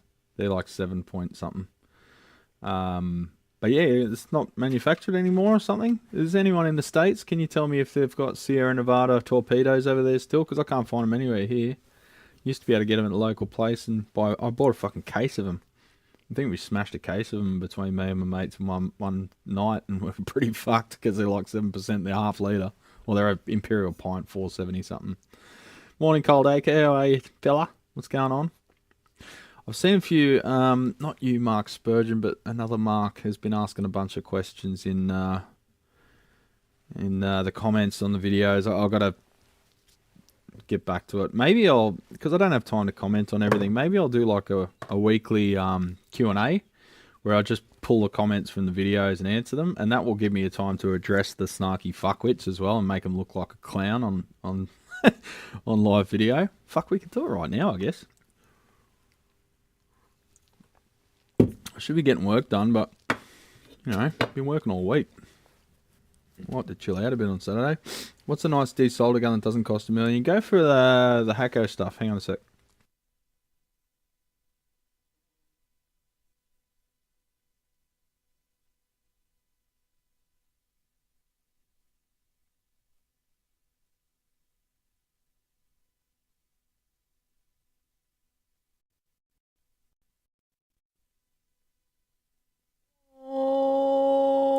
Alrighty then, so let's have a look at Hakko.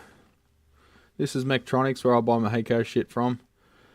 Probably this one, to be honest. FR301, so that's portable. It's got the pump and everything in the handle. My mate Alan, I guess that's how you pronounce it. I call him Elaine, but Alan. In Canada, in Canada, uses one of them, and he swears by it.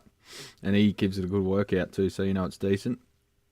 I've got the previous generation with the station in my nation. You can get the station one as well. $13.95. It's like double the cost, but you probably get a bit more redundancy there, and you get, I don't know what comes with that one, if you get a stand or anything or what. Probably is worth getting the station, but it's good having the portable one if you need to do stuff on site. Personally, I've got the Pace, so let's have a look at the SX100.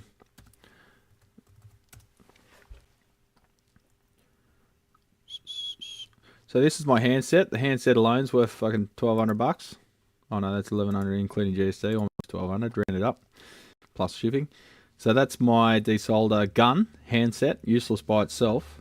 That's actually, sorry, that's the IntelliHeat one. I've got the I've got this one here, the sensor temp. There's 2 standards and they're not compatible. You've got to make sure the IntelliHeat's the new one, and that like cools it down when you put it back in the stand and stuff to save the tip.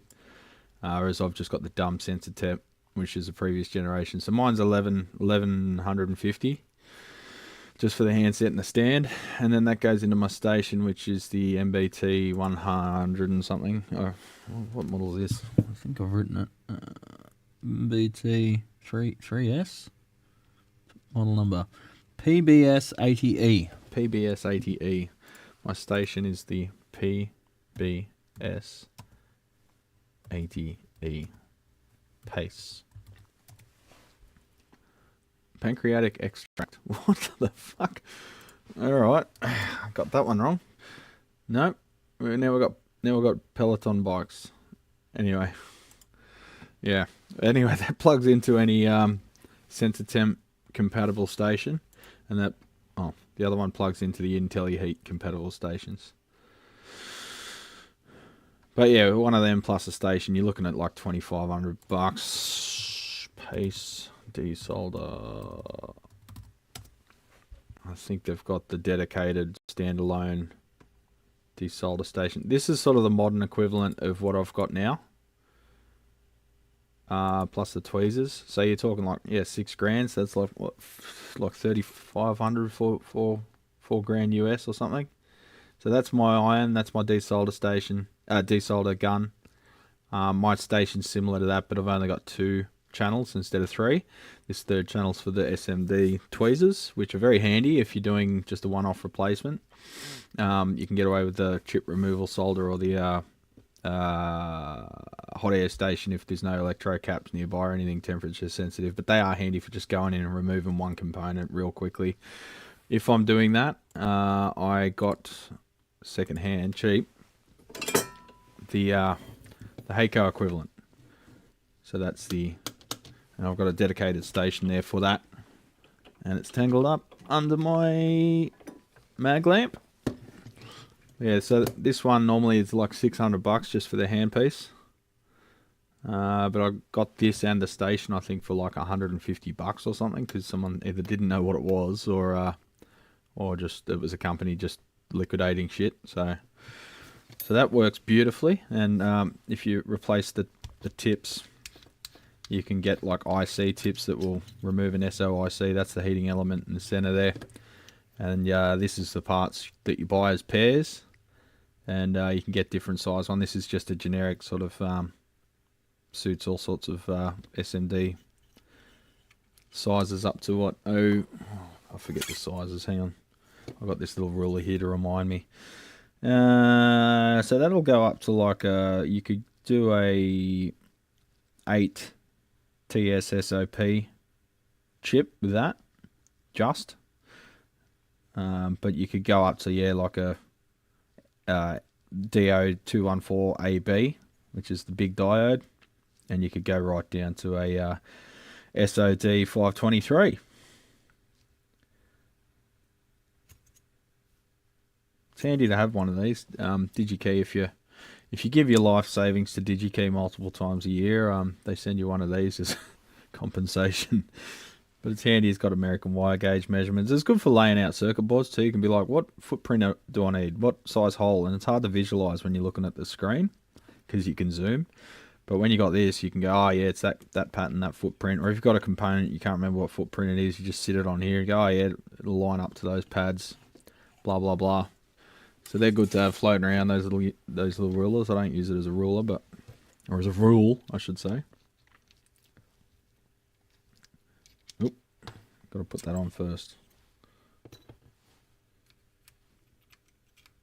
So yeah, this stuff from Hakko, all the black handle stuff's obsolete now. All the new shit's, I call it Fisher Price blue because it looks like a fucking toy, which sucks a bit, but the black stuff looked a bit more professional, you know. Alright. So yeah, you're looking around $6,000 Australian for an entry level. Well, if I was starting from scratch, I'd probably want that station. It doesn't help when I'm not showing you the desk chair. If I was starting from scratch, I'd probably look for this setup, but second hand. And you'd probably get it for like $2,000. And you pay it off within a month's worth of jobs. Oh, well, really, you should pay it off within a week's worth of jobs. But anyway. The tips you can see are a big cost. They're 5 packs, mind you. But yeah, not cheap. You do go through them a bit, but I don't use the sponge because the sponge destroys them quickly. I use the like the brass wool thing, whatever it is. So yeah, paste is not. They had a dedicated desolder station though. Oh, what's happened to that? I think their search engine is just shit.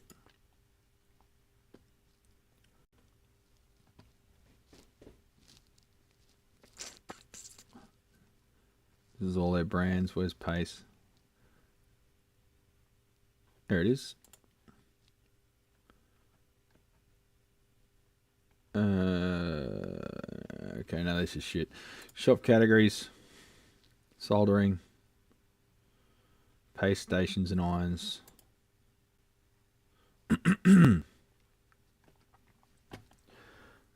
So here's one that would get you going for a bit cheaper. 41.60. Still not exactly cheap. They had just a standalone desolder station though. Where's that? Maybe they discontinued it. That's not good. Looks like they have. Or at least Tektronix don't have it listed. Yeah, you can see nothing's really cheap, eh? Oh, what's that one? Oh, it's just a dual channel station. So that's handy if you need a really micro tip for doing SMD rework, and then you need your bigger tip for well, just bigger stuff. But it is worth on this site to check out the clearance page all the time. You can go by brand, see if there's anything from your brand that you can stock up on, like and there never is. It's always just weird yard equipment and shit. Yeah, they sell like stuff for brickies, like concrete cutting stuff, just yeah, construction shit as well, like chalk lines. Sell everything. They're pretty handy. It's a good place to have an account with when you do all sorts of weird shit like I do. Oh, they've got those nice small tool. Who doesn't love a small tool? No, they're the good ones, those ones. Oh, I should get another one of them. The last one's all deformed from me trying to do silly shit with it. $12. Nice. Sale. By brand. No pace. Damn it. We've got some Hakko stuff on sale though. What have we got? FX951. That's a pretty good price. $658. I know you can get it on eBay for $100, but guess what? It's fake. But yeah, like literally, if you just need a good soldering station, or just a basic soldering station to get started, there's nothing that this thing can't do with a little bit more difficulty. But $217, you can't beat that. The FX-888, even though it looks like Fisher Price shit. And then yeah, if you're working on digital stuff too, they have a deal going with an AEST mat included, so then you can plug that into your PowerPoint with the ground pin and you can work on stuff without shocking it, which in winter, normally winter's dry as a nun's Watsus, but you won't shock anything with static discharge. So, 888. Oh, they chuck in some cutters. They're the little Plato cutters. They're not great. The blades misalign and shit, but you know, I'll get the job done. They'll get you started if you're just getting into repair. This is what you want. That, some solder braid, a big solder sucker. The big Goot one is the one I use. Some decent multi-core solder. And if you want to do some SMD rework, then some chip removal solder, and away you go. You can fix fucking anything. That's the large capacity desolder gun. I mainly have that on the guitar bench just for doing, you know, like replacing jacks and pots and shit.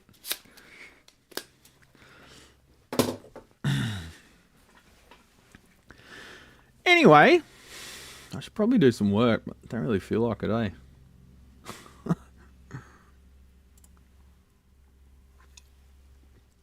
Sierra Nevada is indeed available here in Reno. Funny side note, my friend from college was named Sierra and the company was named after her. This was her family-owned business. Damn, get her to send me some beers. I wonder, like, I don't like sponsorships, but I wonder if I could get an alcohol company to sponsor me.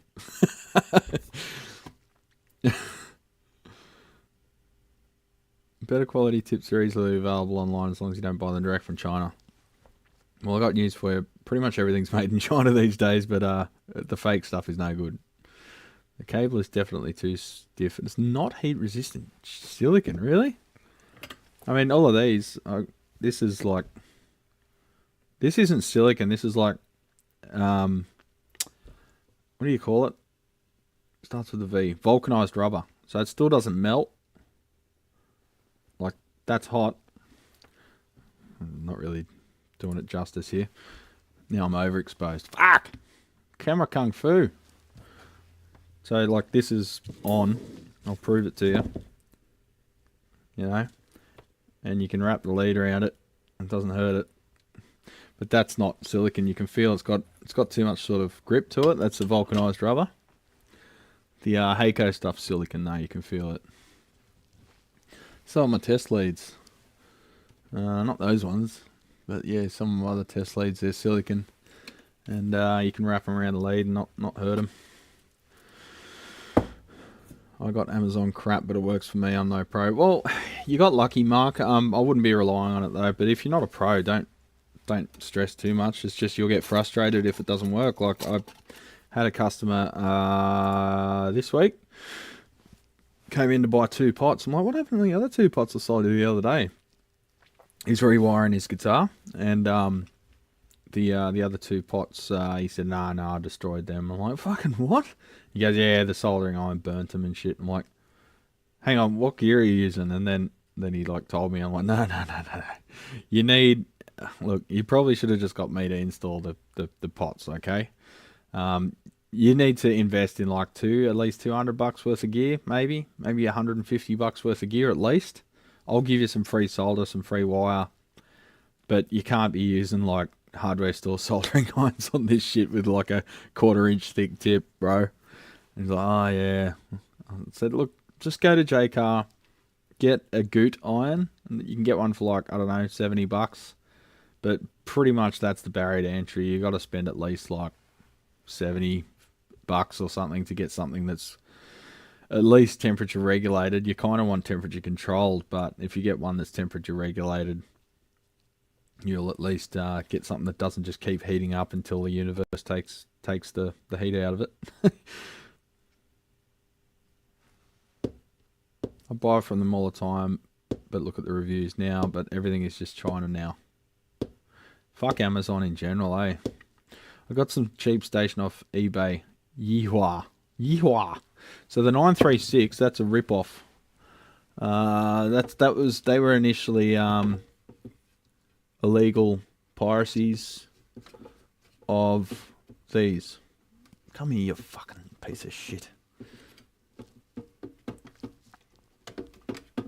I hate their little connectors.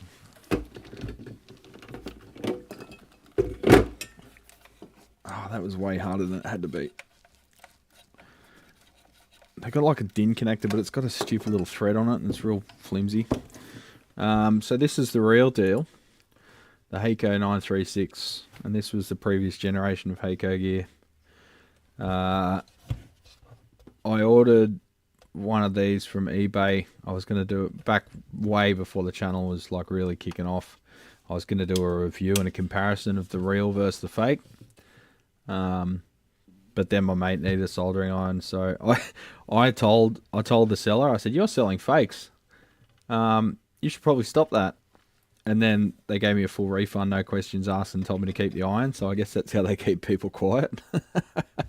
So I gave the iron to my mate who was just starting out, and he was building a few pedal kits, and it does the job, you know. The good thing is the official tips fit, so you can get the shitty iron, the shitty station, but you can put the real tips in there, and that sort of gets you moving okay-ish.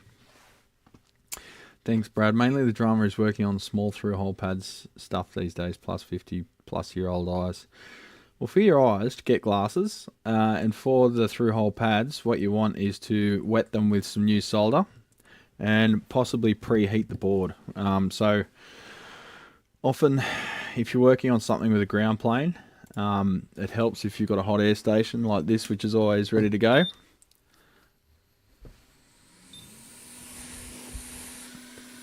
nice and warm, keeps your hands warm. You can gently preheat the area from the underneath of the board, or from the other side of the board, or even the top side of the board. Just generally slowly heat that area before you go to solder it, and you'll find things will be way easier. But probably your biggest issue is you're not adding new solder with some flux. You need to suck out the old solder, especially if it's lead-free solder. Get rid of the old solder as much as you can. Add new solder. Get rid of that. Add more solder. And what happens is the existing lead-free solder that's got a higher melting point slowly becomes diluted with the leaded solder, which has a lower melting point, until there's no lead-free solder left. And then it melts at a lower point, and you'll find that it will go through into the other side of the board. It's also handy having this desolder station, because if I need to, if something's really soaking up the heat, I can heat it from the top side of the board and the bottom side of the board at once, the same connection, and that like melts anything, right? You've got twice the thermal capacity there, and it just melts everything, so it's fantastic. There's ways around stuff. Never force it though. If stuff's not coming out by itself, if it doesn't just fall out, never wiggle it with pliers, never force it, because that's when you rip pads off. You need to make sure that joint is as dry as possible and everything's been removed from it, and the component needs to fall out by itself. If that's not happening, you need to reassess the situation and don't just pile more heat at it.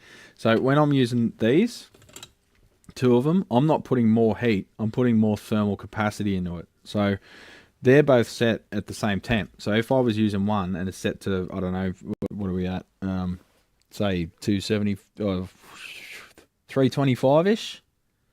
Well, they're both set to 325. So it's not going to go beyond 325, but you've got the added thermal mass of 2 irons.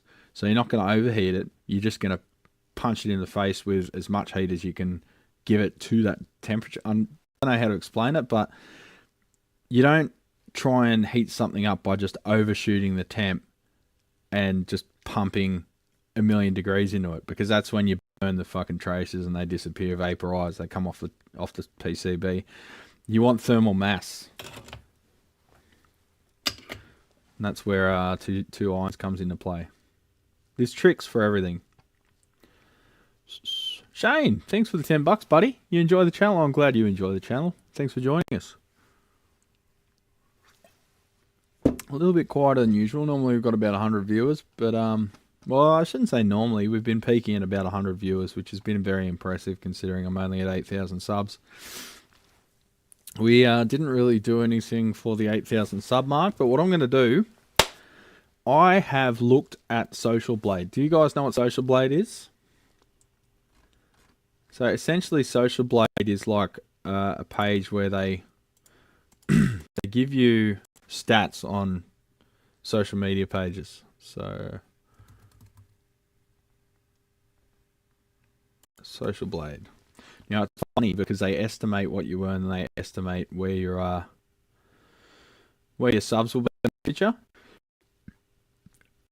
Things like video views, all of that.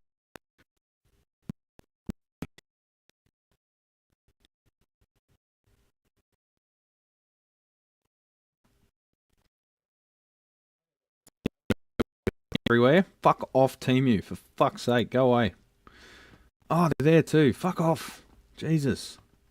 Who the fuck's behind them? Can they just piss off? They're everywhere. Who the... Fuck you, Temu.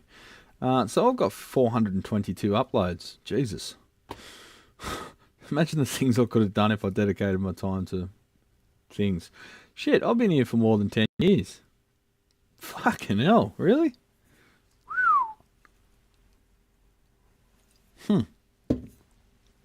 I didn't even have a 10-year event. So, subscriber prediction. In 129 days, I should be at 10,000 subs. It reckons. I don't know why it starts there. I showed it before that. So on the 3rd of December, it reckons I'll hit 10,000 subs. So I was thinking of, fuck off, Temu. Jesus. I was thinking that maybe I'll preemptively start a live stream now set to December. And we'll have a little party if we hit 10,000 subs. And you watch me fall dramatically short. We'll have a party anyway. Oh, go away, Teemu! Ah, it comes back. You press cross. And watch it. It comes back. What's the point in having the fucking X there if it comes back when you scroll? God, it's insidious. It just makes me want to just put a fucking nail gun through all my computers and just become a friggin' hermit somewhere, living on a craggy coastline, tending to a fucking lighthouse. So do we start a live stream now? And in 129 days time, and hopefully if we hit 10,000 subs, I was going to have a meet the champions, where I'll start a Zoom session and there'll be a waiting room, and anyone that wants to jump on and say good day and have a beer and tell us about themselves, they can jump on and do that. There might be a few freaks, but that's all right. That's expected. That'd be pretty funny to schedule a live stream for 129 days time. I think it'd be funny anyway. What do you think?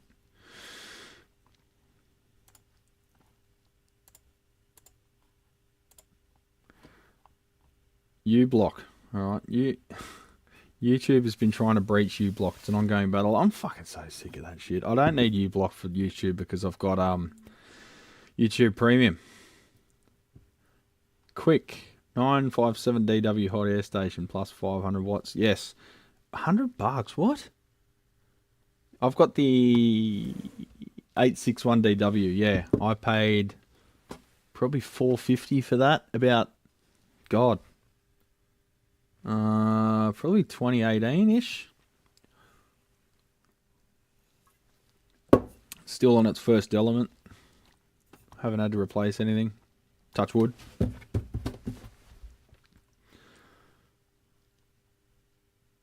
Conical tips are de facto standard, including... Yeah, conical tips are fucking...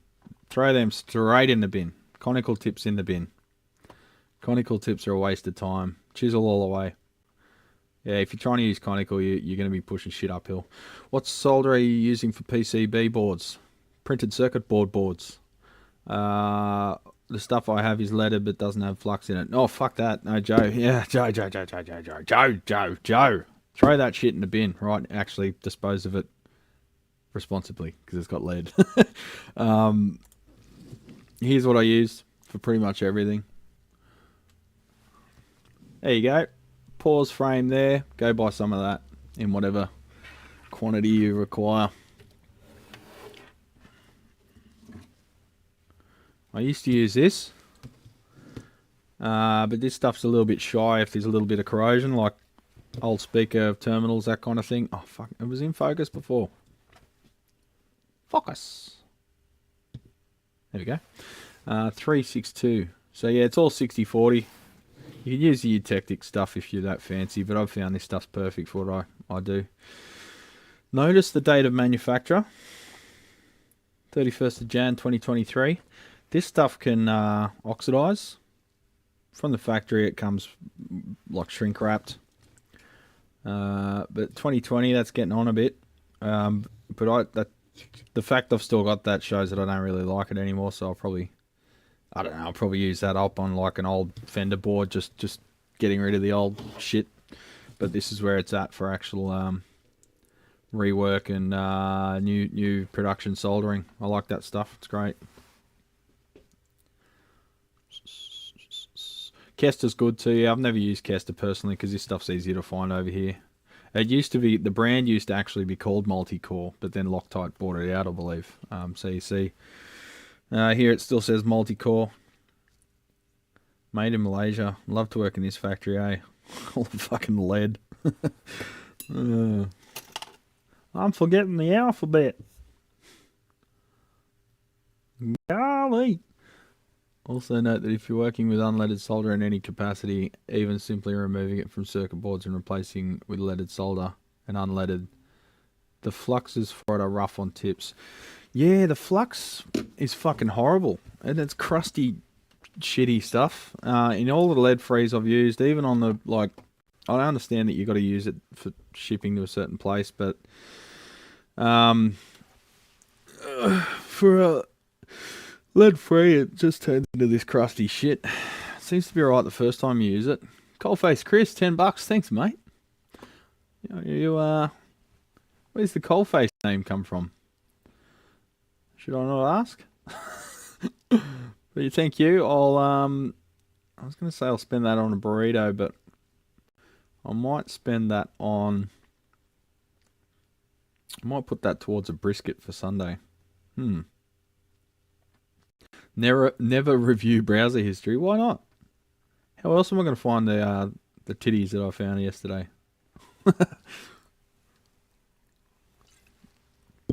Buy a good wick too. Yeah, I use Tektronix, as someone mentioned. Richard, yep. Here's the solder wick that I use. That's just the size, but that stuff seems good. These other ones that are good too. That one's the best that's worked for me.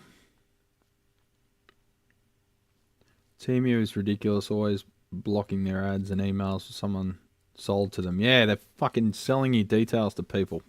Fuck Temu. They need to be erased from the fucking face of the planet. Rossman dropped quick. Yeah, but was that because of his supply chain issues though? It was because he was having trouble getting stock from them, I believe. Lewis, he's a bit more of a ride or die kind of dude. If you wrong him, you're just fucking dead to him. Lewis Rossman's one of the reasons I actually fucking started this channel, so I do respect Lewis. It sucks that he just does the philosophical videos now and doesn't do any of the tech stuff, but I guess he's got a team of Oompa Loompas to do that for him, so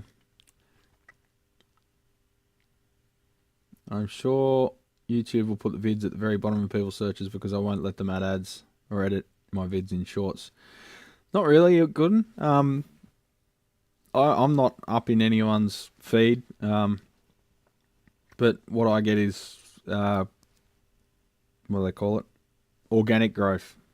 People come here for my rants and my character, which is weird to me, but it is what it is. But I'm not big by any means. I'm just a little minnow, as John from the brewery says. They're not really interested in being huge, because when you're huge, you just get a bunch of fucking idiots saying dumb shit in everything you do and trying to make you kill yourself, so I'm not really interested in being a big channel. It seems like a bit of a shit go to me. Man, it's a miserable day. Ugh, it'll be a good city pub day. Sitting in a old Sydney pub with a pint of the black stuff.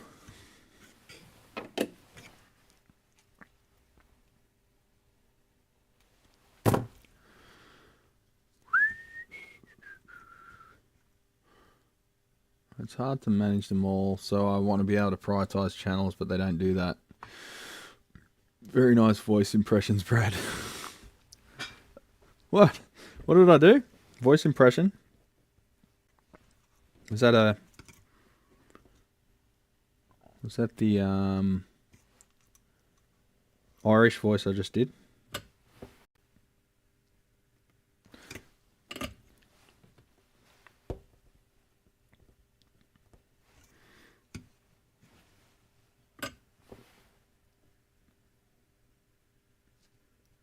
Couldn't have been the Irish voice I just did because my latency's longer than 2 seconds.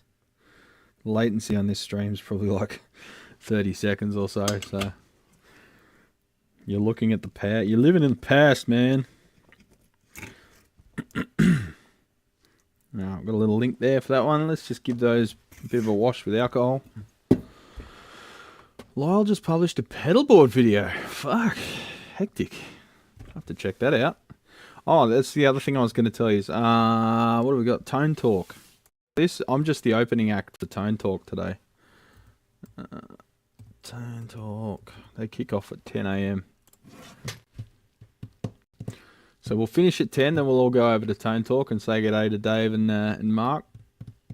And we'll flood their stream with silly shit.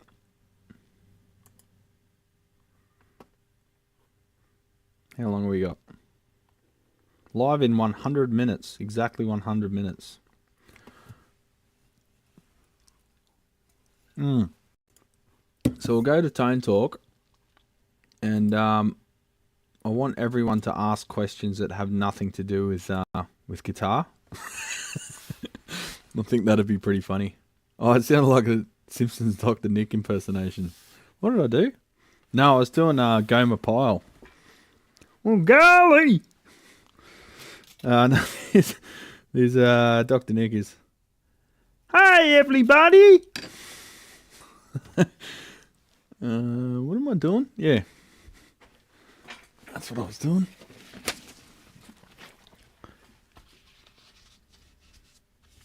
Crashing Tone Talk. Yeah. We'll ask them questions about food and just like, what's your opinion on enamel paints for refinishing my letterbox? Is there one you could suggest? What's your preferred wet weather tyre this time of year? I don't know. I think that'd be funny.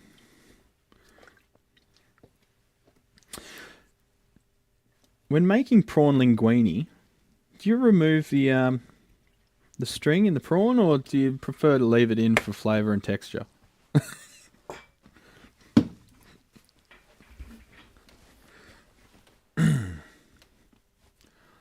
I have a 2014 Corolla. Is it okay to use ethanol added fuel? Who's Kyle? I don't know any Kyles.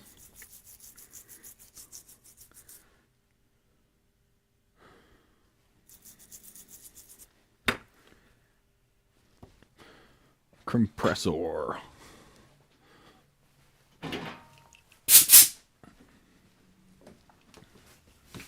Don't do this at home.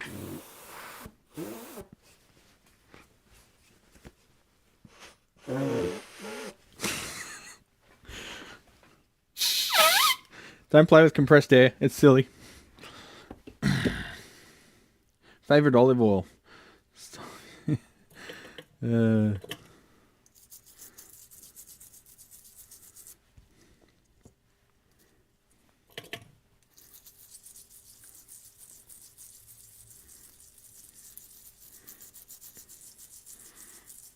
Jim Neighbours was gay. Who gives a fuck?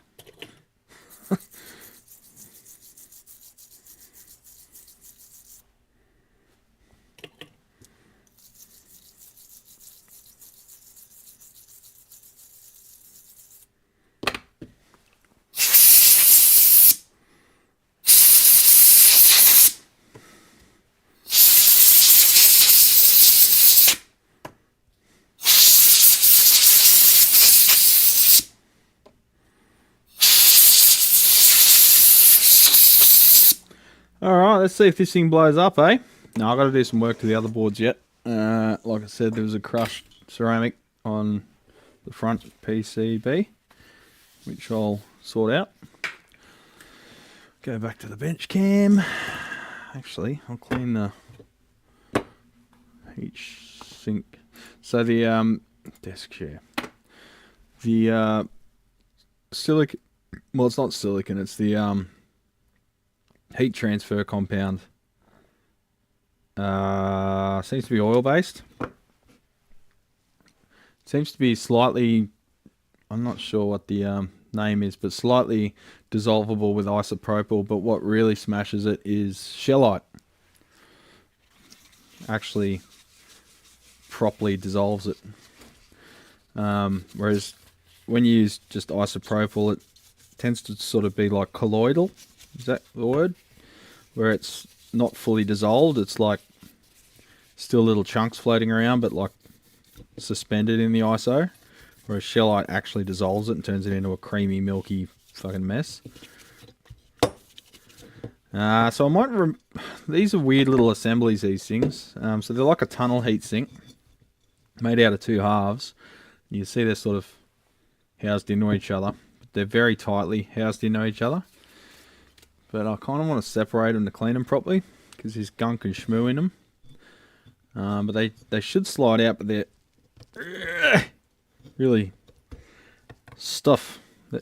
They're stuff. The stuff is a wedding prick. Maybe I'll help with my clamp. The old multi-grips. Multi-grips? Quick grips. Multi-grips is the fucking hand tool. Is that going to slip off? Yes. Oh. It'll get easier as there's less. There you go. Work smarter, not harder, champions. Digi-key and mouse that don't carry Loctite. He carries Loctite internationally. Maybe Element 14. There's other brands that are just as good. That's just what I use. Richard, you meant Lyle. Oh, how does L and K right next to each other, I guess? He fucking hates that.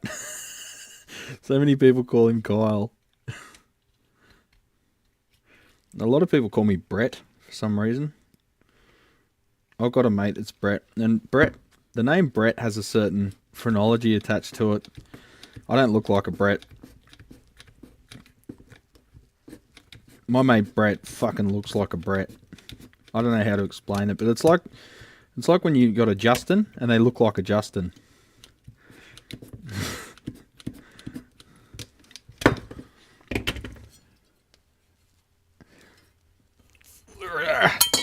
Gotcha. Alright, get the vacuuminator.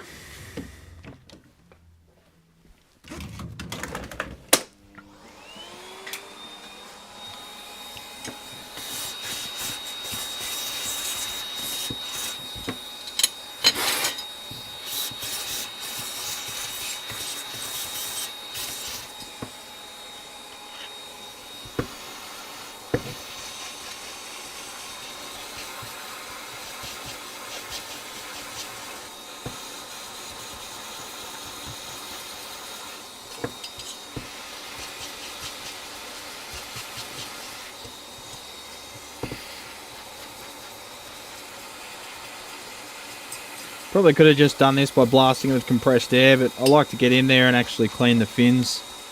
Because the thing is, playing gigs with a lot of these amps, they can be in like dingy pubs where they're frying food and shit, and there's oils dissolved in the air, like aerosolized in the air. Like the cooking on a grill or whatever. So it's not just dust, there's like oil mixed with the dust. And it can really make it stick to shit. If they're working some bar and grill and they're near the kitchen, you can really get a lot of vaporized oils floating around, and then that makes the dust a lot stickier. Pretty gross, but it's a fact of life. I'm getting off a lot of my musician customers, particularly this week, that they're finding it hard to get originals acts. People only want to employ cover bands, and it's fucked. Like one of my mates is like, "Oh yeah, sick, let's go out. We're gonna go see a band." I'm like, "Oh sick, what band?" You're like, "Foo Fighters cover band." I'm like, "No." "Oh what? It's a Foo Fighters. No, it's not just a cover band. It's a tribute show. You know, they dress up and shit." I'm like, "No, not going." I'm not going to watch a fucking tribute show. Fucking hell. And then one of them, one of my mates was telling me through one of his contacts in the States that the Poison tribute show actually got paid more for a gig than Poison. What? Whatever. I guess they are getting on a bit, but...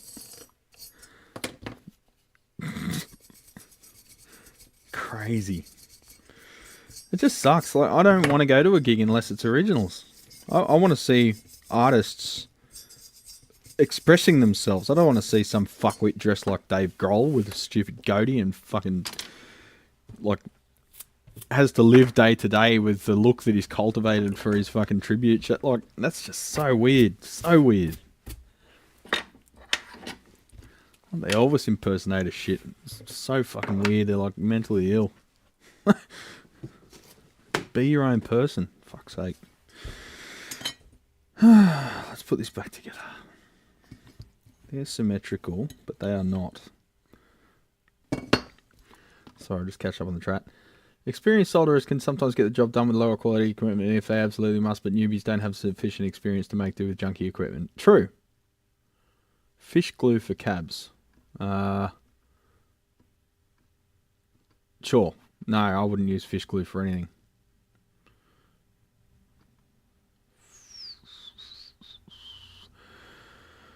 Oh, God. I jumped again and I forget where we're at. Okay, I'll scroll back too far. Crashing tone torque, I'm in, yes. Wire ties and Velcro equals pedalboard tech. Favourite olive oil? Yep, that's the question to ask them. Stop, you're going to give yourself skin failure. What are we talking about? Using the alcohol? What? Pete? It's not the best, but better than nothing. I tried looking at Kyle's of it. Oh, yep, that's where we were. Lyle. Okay, I'm back where we were. Fish glue for cabs. No, I wouldn't use that. I use aliphatic resin based yellow wood glue. If I'm doing a... Sorry, excuse me. Pardon me. If I'm doing a mortise and tenon join ply cabinet, I'll use epoxy. Oh, hiccups now. Fuck's sake, what's wrong with my guts?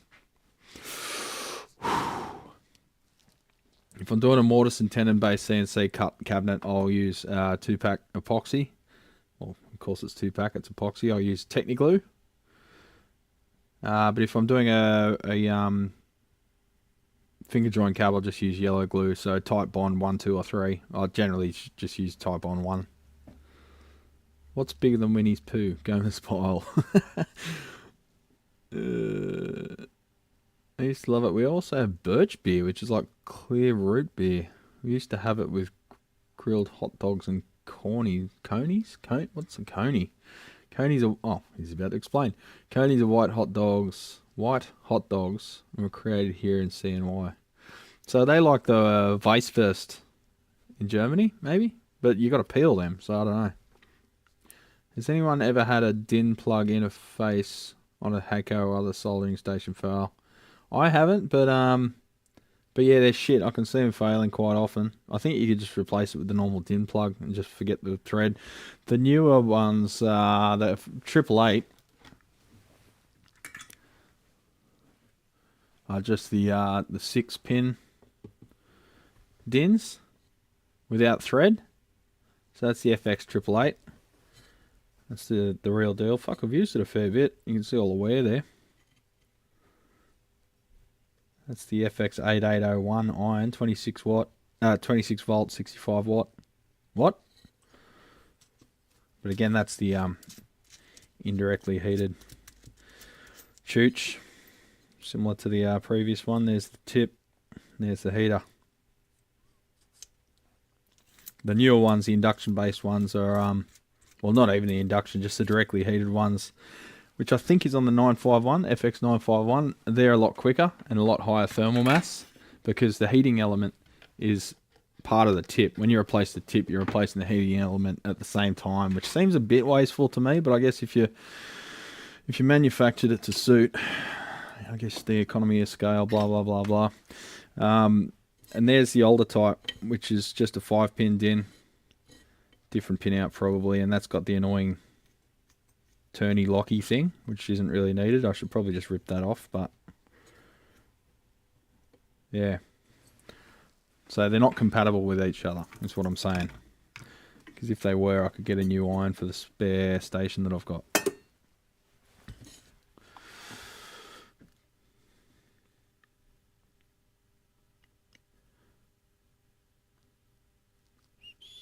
Brad, do Australian on average eat out? Yeah, eat out all the time. Your missus loves you for it. If you don't do it once a week, you got to question your relationship, to be honest.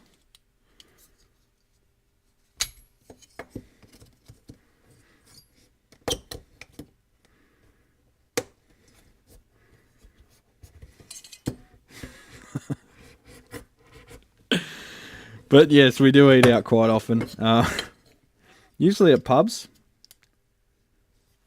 So most of the pubs will have specials through the week to get people in there during the week rather than on the weekend when everyone's there anyway. Oh, fuck. Gotcha. So the local pub here has a like $15 steak, or I think it's $16 now, steak night on Thursdays. It's a 200 gram rump steak, cooked to your liking, with salad and chips. When I say chips, you mean fries. $16, can't go wrong. That's Australian, so that's like $10 US for a 200 gram rump steak.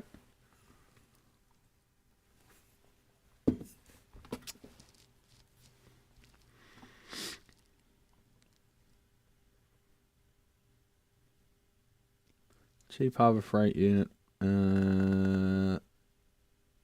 Okay, I don't know what we're talking about.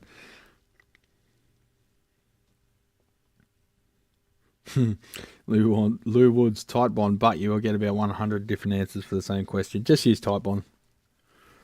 I always have Titebond original because that's what I use for guitars, because it is removable as well. I've got Titebond 3. Sorry, my mustache is in my mouth.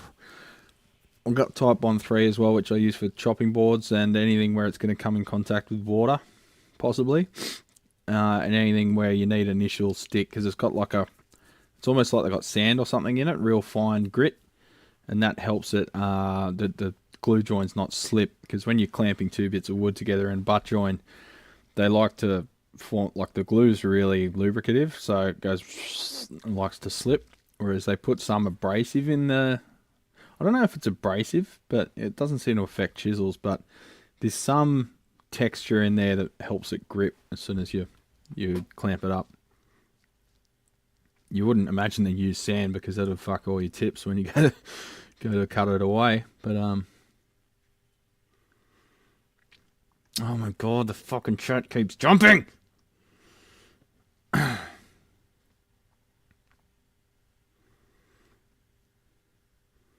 Most of my mates don't mind a pub meal or the odd eatery. Pubs turn over staff frequently, so it's hit and miss. The pubs around here are pretty consistent. You see the same people there week after week after week. Obviously, they're looking for the youngest people. But the chefs, a lot of the thing is, a lot of the pubs out here, the kitchen, the restaurant, is actually run by a subcontractor. So they'll be the same crew day in, day out, even if the bar staff change, because they're actually paying basically rent to the pub to rent the kitchen, and then they make all the takings from the kitchen. It's pretty rare that the kitchen, from what I gather, unless it's a huge mega pub, which is just fucking boring. You don't go to them anyway because it's just shit.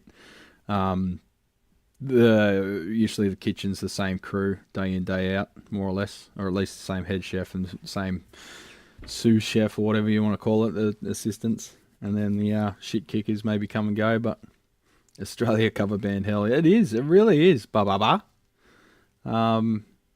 makes you not want to go out because the fucking bands suck. And yeah, they sound authentic, but why the fuck do, like, tradesmen on site listen to Triple M, right? Almost invariably.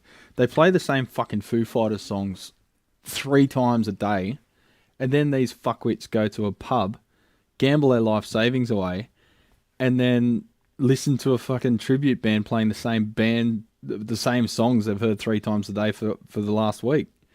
I just don't understand it. It's just, I don't want to deal with new shit. I just want to listen to the same shit over and over again. But that's the majority of the world is like that. It's fucking weird. And people have the balls to call us normies. Get fucked. That's a normie. Tribute bands around here make more money than the standard cover bands. Really sucks.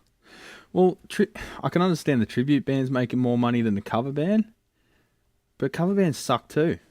I want to hear originals. That's why I wished I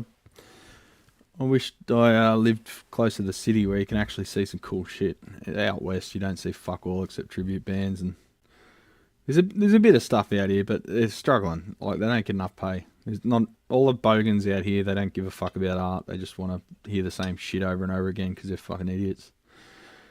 Tone Talks Q, tell me my amp is cool. No, people come here to get told their amp is cool, Ted, and then they get very upset when I don't. And then they tell me that I'm a fucking not worthy of oxygen and shit.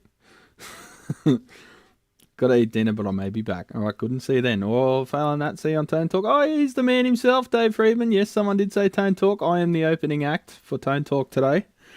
I am the warm-up. I'm your hype man, Dave. Alright? Everybody, give it up to Dave Friedman. And Mark, but, we don't worry about him. Nah, good on you, Mark. You're a legend. Made your ears prick up, Dave. So, Dave, that customer that had the Dirty Shirley, he picked it up yesterday. And he decided on the spot that he wanted that bright cap switchable. So here's me at 5:45 p.m. or 5:30 p.m. trying to frantically install a pull switch instead of just a bright cap on the gain knob. Right before I had to go on a date with the missus at some undisclosed location. So I got it done though, and it sounded fantastic, and it is exactly what he wanted. So we removed. I installed a bright cap 470 pico across the attenuator like it at 1959 SLP, and one across the gain, and then we tested it with one and not the other, and then with the other and not the one, and he decided he liked the one on the gain knob the most. So we removed the one on the attenuator because that was a bit too much, and we just had the 470 across the gain, switchable by a pull pot, and a nice good quality Burns pull pot. And don't use that alpha shit. No offense, it had alphas in there, but I don't like alphas pull pots. I've had a lot of them just where the whole guts come out of them when you pull a pot, whereas the Burns ones are a bit chunkier, and the Burns ones have the 3/8 bushing, whereas the alpha ones I think are 7 mil or something, or 8 mil. So you don't have to use a spacer, which is good. They're like $13 each, something like that. They're pretty good though. And I got the proper solid shaft ones, not the spline ones. I hate it when people use a spline pot and then tighten the fucking grub screw and it makes the splines go like that, and then the knob falls off anyway. 200 grams is just a starter in the US, so you eat more than a 200 gram steak? Really? There is a company around here that there's a pub around here. Where is it? Gregory Hills Hotel, I think, and they have a 1 kilo T-bone competition. I think it's a full steak because there's nothing left on the plate when they're done. But they have a competition that if you eat the whole kilogram, and they've got a big pile of chips as well and big salad, and if you eat the whole thing, you get it for free. And I think the success rate's like 10%. And it's always the weedy little dudes that smash it, and the big hulking bastards, they never manage to eat the whole thing. It's always the little weedy dudes that probably burn 5 billion calories a day doing roofing work or something. They smash it no problem.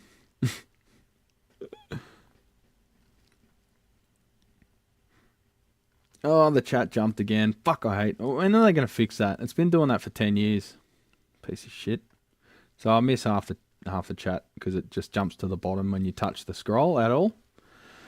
I haven't listened to the radio in years. I've heard every Zepp, AC/DC or other classic rock song 10 billion times. Yeah, it's like, after a while, you're just like, If you hear the album as a work all together in one constant thing, then it's good. But just hearing the same hit songs over and over again, it's like... Before COVID, after work, the beers were really cheap, half price for happy hours. If you order poo-poos... What? Snacks of poo-poos? Oh, you're in Hawaii, so that probably means something over there, Victor. Poo-poo. We've got a... I think is he Hawaiian or Tongan? One of our big footy players, his name's Tupu. Still thinking about doing your monthly live thing for local bands at the shop. Yeah, I want to do that, Andy. It's just been so busy, man. I've been doing like 15-hour days. It's fucking insane.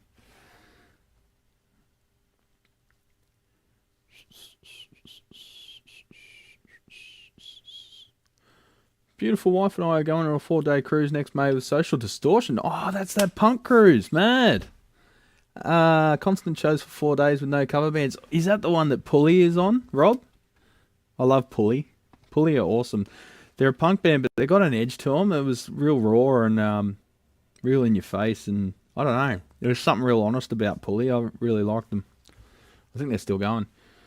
Burns one sort of suck also. Oh, you're talking about the taper? Lots of broken one. We've had, really? Broken from pulling the guts out of the pool pot, or just their pots in general? Because I've been really good with Burns. I've been lucky. They seem a lot chunkier than the Alpha. Alright, we're caught up again. Let's get these bloody things mounted back on their heat sinks, eh? Got my Electrolube silicon free, which is very important to anyone that does paint work.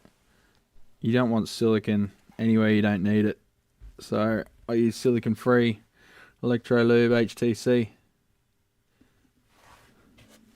THC.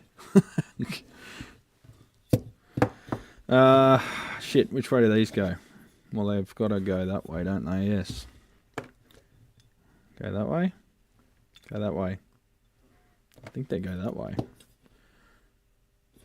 Let me confirm. I'll get the chassis and fix up that front board first.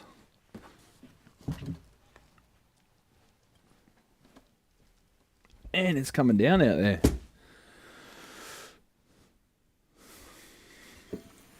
I'm really not looking forward to when this rain stops, champions. We've got another rainy summer predicted. There's a thing called El Nino / La Nina.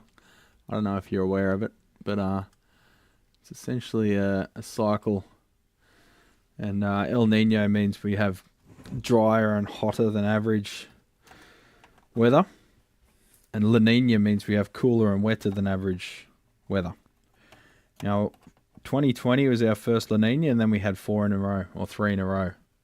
And then last season was an El Nino, but it was overcome by the East Indian Dipole, which cancelled its effect somewhat, so it was still not that hot and still pretty rainy. So we're going to go into our 5th year of a rainy and cooler than average summer. And after that, if we have drought again, it's going to be fucking the whole country on fire again. Anywhere where there's vegetation, it's going to be scary because we've had so much overgrowth. Not looking forward to that. Very anxiety inducing. We had 2000, what? It was 1994, 1996, we had devastating bushfires. Then it was 2000, we had bushfires closest to home that they've ever been. Then 2009 was a really bad year. 2013 was a bad year. And then we had 2019, which was the worst yet. And the next one's going to be worse than that. And I hear California's really struggling at the moment, which is shit, because a lot of those guys with Coulson Coulson Aviation sent over their planes to help fight fires over here, and one of them bloody crashed and died, killed the crew. Utterly thankful for that, and it's just shit that it happened. I hope it never happens again. I actually took a photo of that plane when it passed directly over my house a matter of hours before it crashed.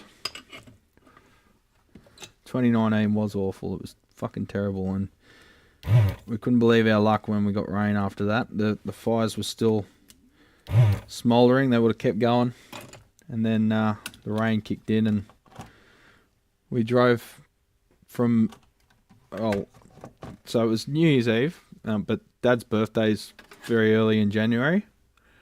So we were going to drive down. Normally we drive down on Boxing Day and spend a couple of weeks down the south coast for holidays. Boxing Day's the day after Christmas. I just remembered you guys don't have that in the States.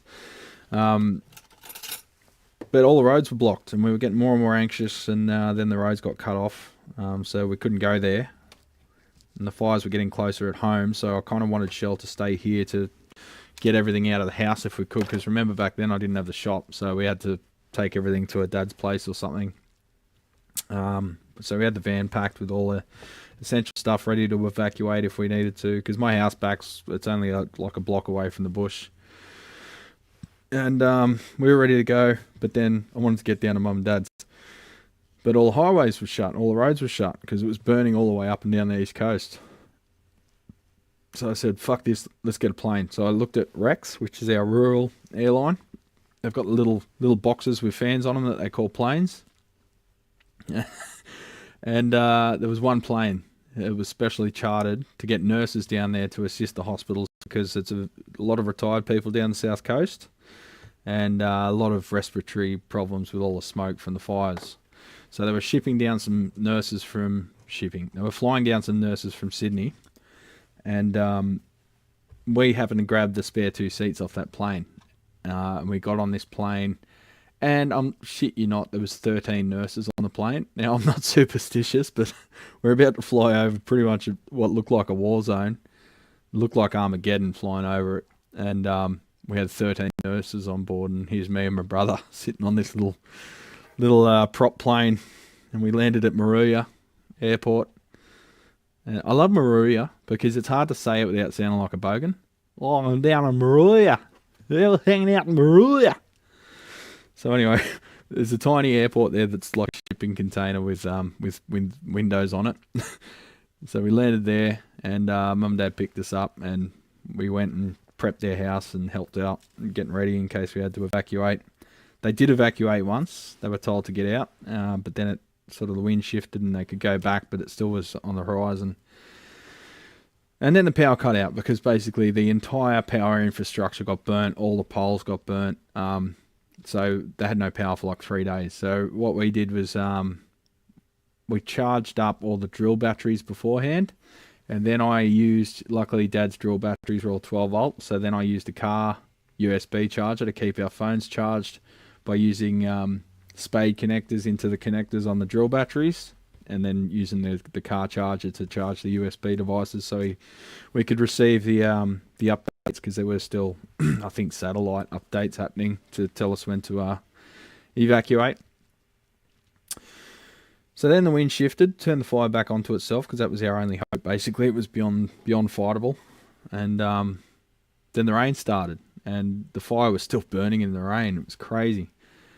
So once it all settled down, we decided, all right, we're gonna head back. We already had tickets to return. So we went to the airport, and the plane flew over. They sort of relay service between Sydney and Moruya, and the plane didn't land, and it did a loop because visibility was so bad you could barely see 100 meters in front of you.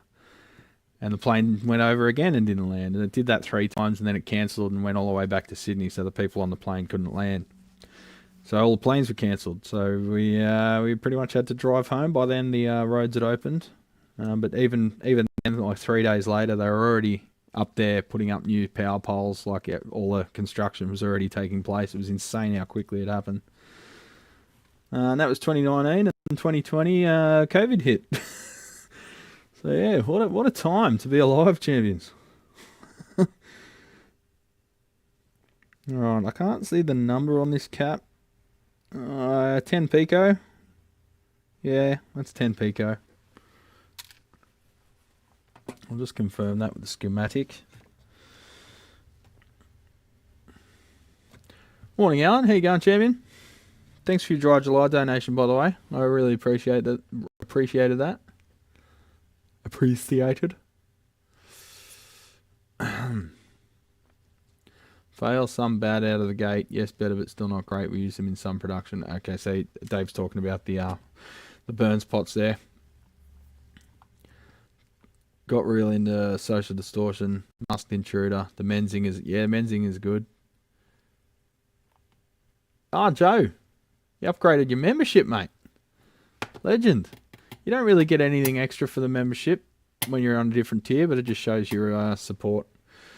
Because I thought it was a little bit unfair to limit content per member tier when some people could only afford to put down, like, you know, a couple of bucks. So I thought everyone gets the same content, but you just get to choose your tier based on what you want to support, what amount you want to support me with. Alright, now I'm pretty sure I've got this schematic already. I'll just check.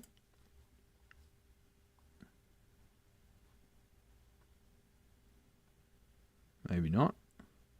Oh, yeah. MF350.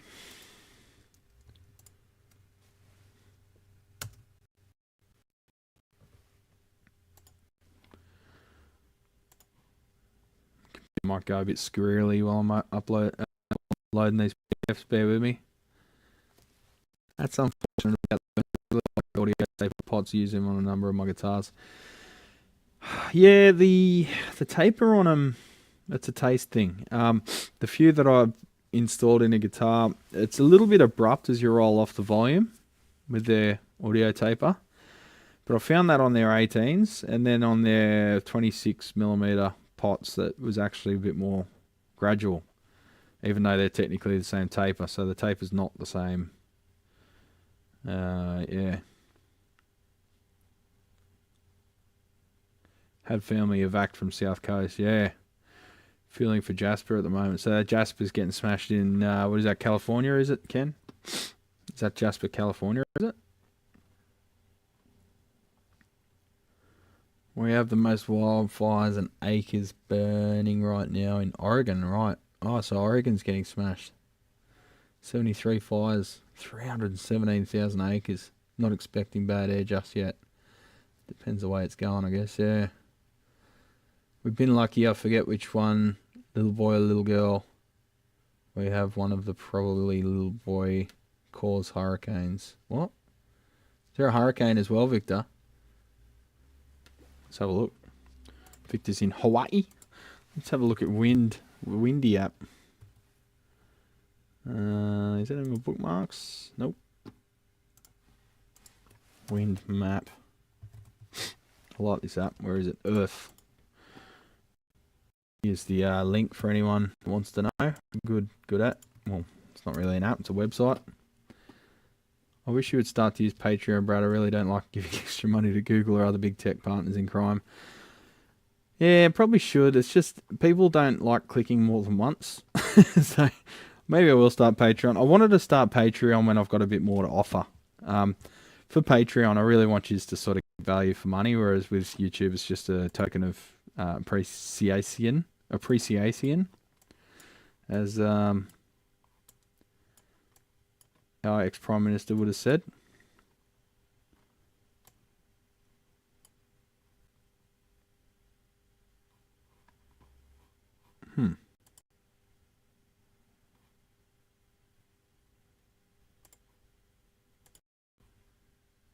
Not seeing any hecticness.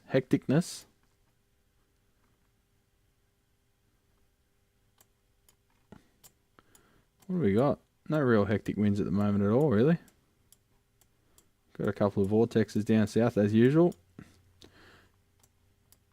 I guess that's the front bringing the rain.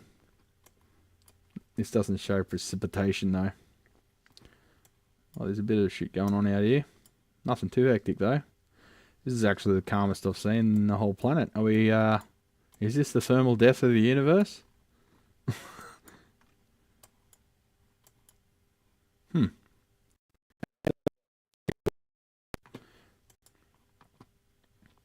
Appreciate all the knowledge I've gained from your channel, and that's what I do.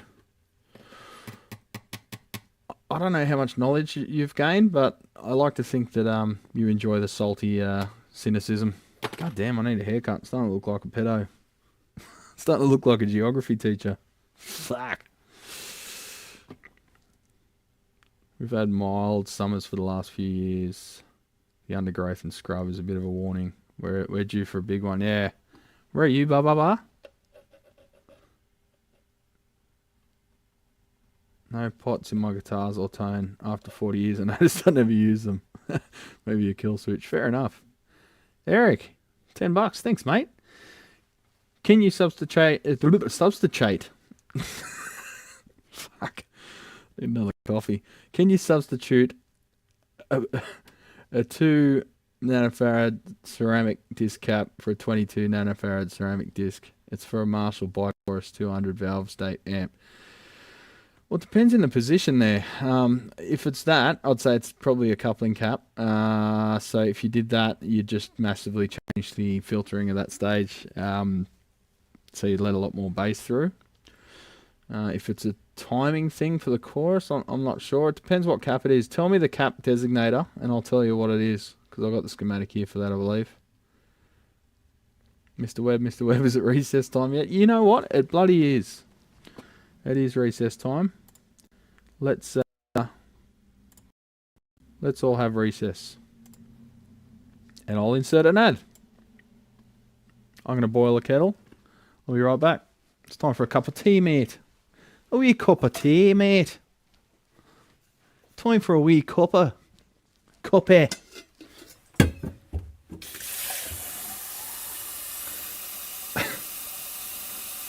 The customer came in the other day while I was drinking a non-alcoholic beer.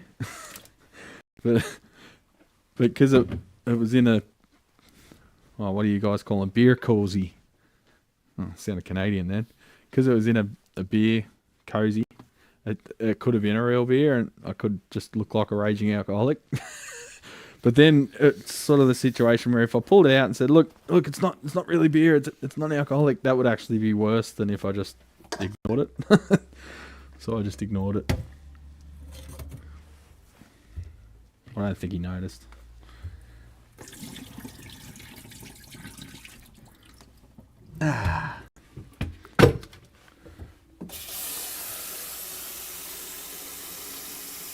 So I've got a few more guitars from Sterling. I've got the Albert Lee. I like weird shaped guitars in the shop. Pity no one's buying them. I've got the Albert Lee and the Stealth Black SB30 or whatever it's called. I don't know. No one's buying guitars at the moment. I sell one about every 3 months. And it's usually a cheap one. But I'm not really going out of my way to promote shit like I should. I've got to say though, Dave, people have been asking when am I going to get your amps in. So we may have to talk about getting some of your amplifiers in here. Since I keep fucking saying they're good, maybe I should sell them. Lots of lead toxicity documented for later Loctite lawsuit. What? People are trying to sue them because lead's toxic? Well, sorry, you're buying a lead product. If you don't realise it's toxic, it's a skill issue. Coffee here, double shot of Ethiopia Blue. I've got a pod machine. Best brand is called Grinders, I shit you not. I'm not using a pod machine, mate.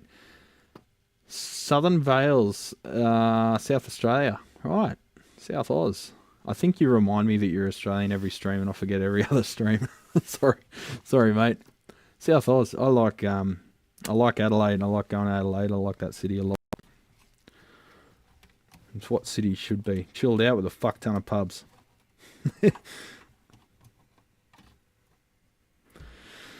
Okie dokie. So that mounts there. These mount here. That's mounted in the middle of the thermal mass. That's good. I don't think there's any issues with that. That's symmetrical. And that wouldn't be mounted down there, would it?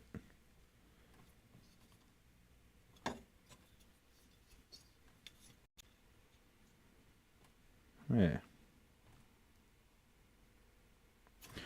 Sweet, that's bro.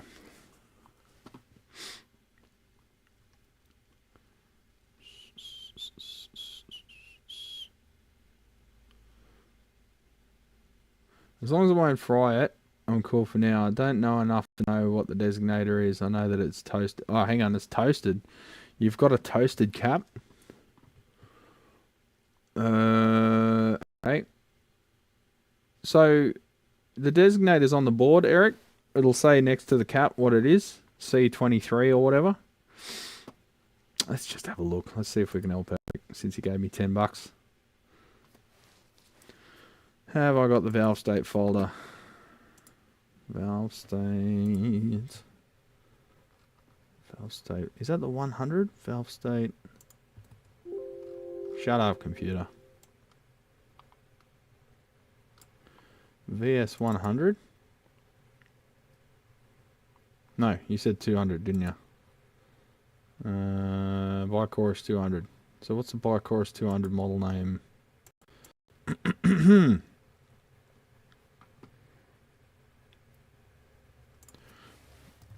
Marshall.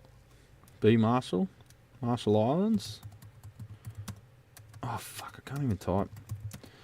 Bichorus 200.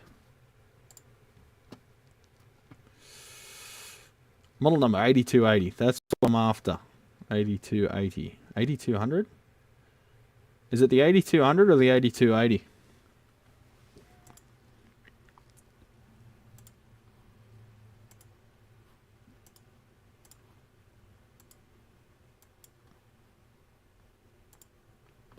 I'm just trying to find a schematic for you now. Oh, my nose is doing that whistly thing. Oh, the joys of YouTubing. You gotta worry about whether your nose is whistling. 8200.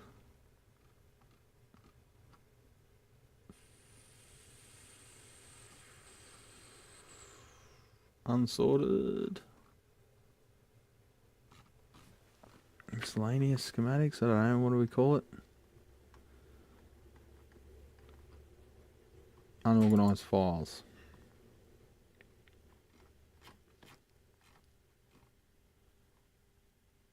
$82.40, $82.80.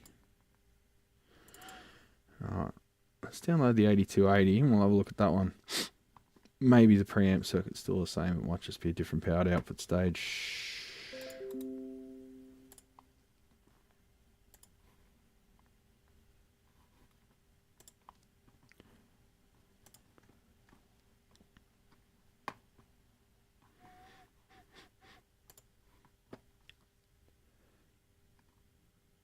Designated C27. Thank you. Another $5, legend. Alright, got the schematic up. I've got a million schematics up, so the computer's really struggling. Was it C27? C27. Alright, let's see if we can find it. C17, C35, C38, C20, C19. We didn't start the fire. It was always burning.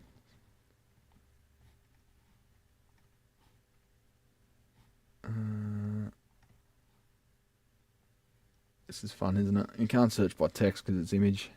It's like a vector graphic, not a text.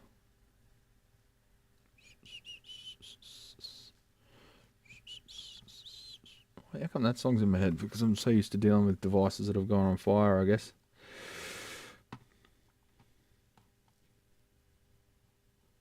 $21.22, no. Nope. Maybe it's the output stage. If it's burnt, it's probably the output stage, eh?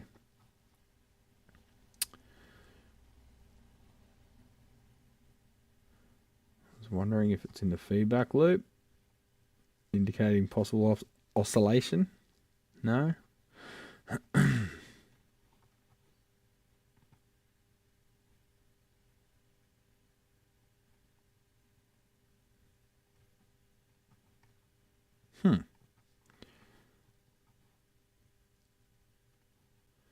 a possibility that it was just a random shorted cap from just a shitty cap, but I'd like to make sure there's nothing else wrong.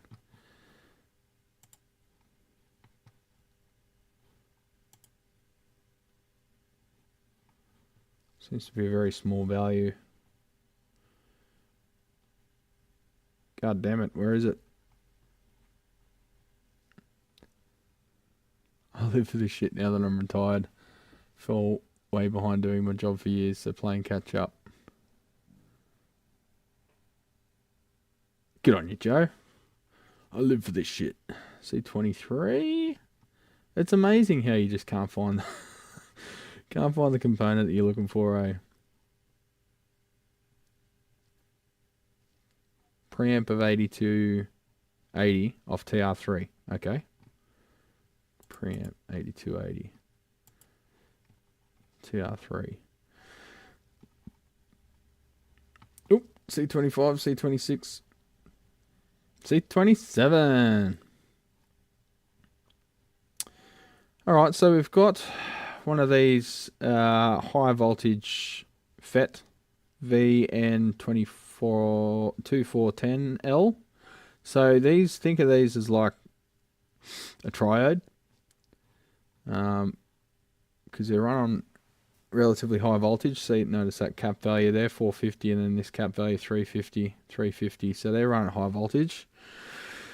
So they are coupling caps for the output. So think of them like a valve stage. You got high tension here with the 100K. Think of that at like plate load resistor, and you got the 22 nano and the 2 nano there. I don't know what, oh yeah, 2 nano disc. So I would say that that's just a shitty cap with a what am I trying to say? A just spontaneous failure of the cap. So if you change that to a 22, you're going to have the same tone balance as this channel, which is the crunch channel. No, clean channel. Hang on, let me trace this out here. All right, so that's crunch, that's clean. That's crunch, that's clean. So when you're on the output here, you're on the clean. So the clean channel's actually got less bottom end. What? What? So they're trying to boost the... Oh, okay, that's the clipper there. Is that a clipper? Yeah. Or is that just arc protection? I don't know. I'm shooting blind at the moment, Jimmies. I'm just trying to look at this squintiness. So if you change that, then the clean channel EQ is going to be, well, it's going to have more bottom end in the clean channel. So, I mean, you're not going to hurt anything. Just replace that with basically similar to whatever's there. Or if you get a 2 nano, it'll sound the same as it did prior. But I don't think that anything else has caused that except for the cap itself failing. So I think you'd be pretty safe to change that. And judging by that 680K, I don't think that would have been hurt because it's current limited by its value as well as the 100K there. So I don't think it would have hurt anything. Just at a quick glance. No, I don't think you would have heard anything by that going short. Yeah, probably just change it out and you'd be sweet there, Eric. If you want it to sound the same, replace it with the 2 nano. You could use film or whatever there. Or a multi-layered ceramic. Just make sure that it's a 630 volt rated. The ceramics are usually 1K and they're still tiny, so whatever. Just use a, if you can, a Vichy ceramite or something good like that. That'd be the best value component in the whole amp after that. So there you go, legends. Where were we? Releasing online, YouTube, Bandcamp. Oh, hang on. Cold Acres doing a plug. Shameless plug. Releasing new song this weekend. My collab called Chill Zone with my mate over in Seattle. Super pumped. Sweet. You know what? You could message me that and then I could put up the link. You can't put up the link because you're actually, are you named as Cold Acre on Bandcamp? I could look it up for you and put up the link.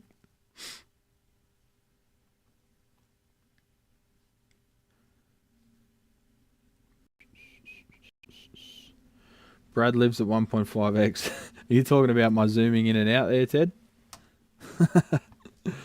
You got to live at 1.5x these days, mate, because fucking there's so much shit that's expected of you in a day-to-day life. I live at fucking 2 times x, 2 times life speed, and still don't get everything done.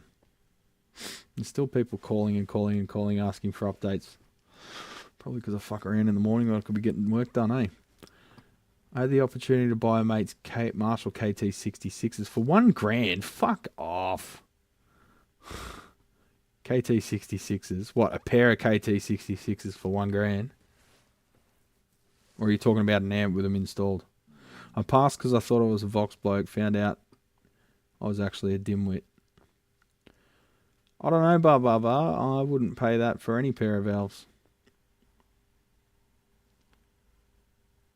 Chill Zone. Good song, Brad, for video startups, but may piss off a few companies. But hey, if they can't take a joke, they should look at their designs and products they use. What are we talking about, Joe?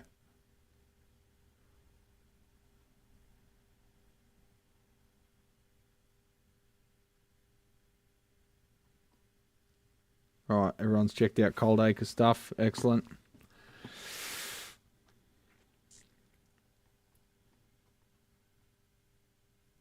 Scotty, how you going, legend?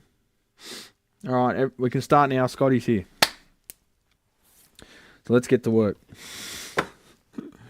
I need a 10 picofarad little choocher. So I was looking at the schematic, wasn't I? So that is the front board. Can't see the Marshall part number on it. I can just see the issue number. Or whatever, we'll find it. I don't need the manual. I don't need the power supply.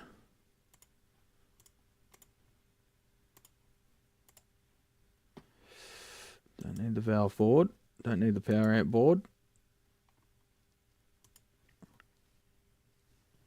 Don't need the input board. Don't need the 8280. That's the main board. That's the valve board. Are we missing a fuck ton of schematics here, or am I... Oh yeah, that's got multiple pages. Here we go. Alright, logic board. There's all switching logic. Crunch, OD, blah blah blah. I don't think that's the actual board we're looking at. No, that's the power amp. That's not the power amp circuit, but that's part of the main board. Oh, Michelle's here. We're in trouble. Michelle's here. Quick, hide.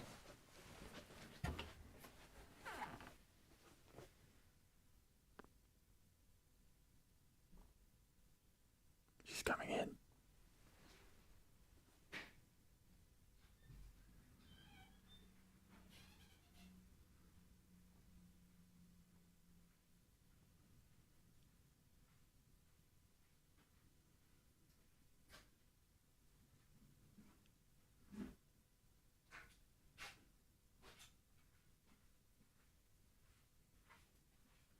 Turn your mic off when you went to the post office.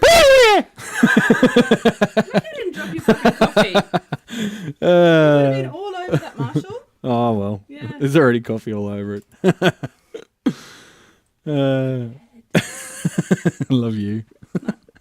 Come on. Have a good day. You look upset. She gets upset when I scare her. Babe, come here. I was like, oh, I hope you turned your mic off at the post office. Not like your dad. Yeah, not like Dad going for a piss with the mic still live. Alright, have fun. Yeah. Thanks for the coffee. I just ran out. I actually boiled the kettle, but I hadn't made a cup yet. Oh, she just locked me in. I'm stuck here for good. Sorry, Jamie. I'm an absolute clown. Where were we? This one's got multiple pages. Okay, is this the board we're looking for? Is this the droids we're looking for? That's got, yeah, switches. Yep, check. Somebody's going out to dinner tonight. I have over 900 channels. Jesus. You gotta delete that shit, Joe. Start again. I often wonder how many of my subs, when I lose subs sometimes, the daily average is still positive, but but you see the number fluctuate, and you're like, is that someone just cleaning out their sub list, or is that someone closing an account? You can't read too much, you know it. So what do we got? C3. They've got silk screens overlaying each other, which makes it impossible to read. Thank you, champions. C311. 311. Remember that band? 311. C311.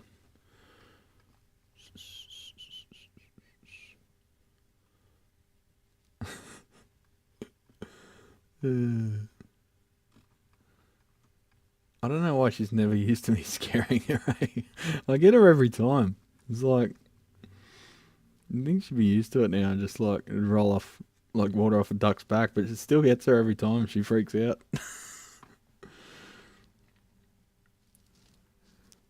I think she assumed I was in the loo, but the light's not on because you've got a light external to the toilet.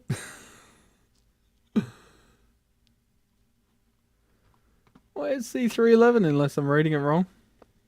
312. Oh, there we are. Okay, so that's just compensation on that stage. 10 pico, 50 volta. Alright, we can just put a blah meh cap in there. Just same as what was in there, just a generic 50 volt ceramic. No need to save our top shelfers for there. She's going to seek revenge. She never does, though. I think she's saving up. She's saving up for a big one. I'm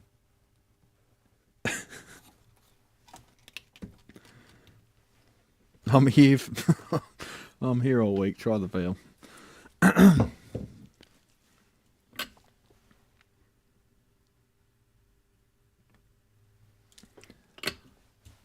think Tone Talk got caught up in that net. What net?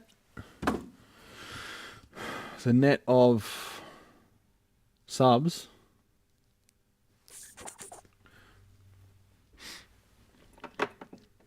What are you talking about, Lou?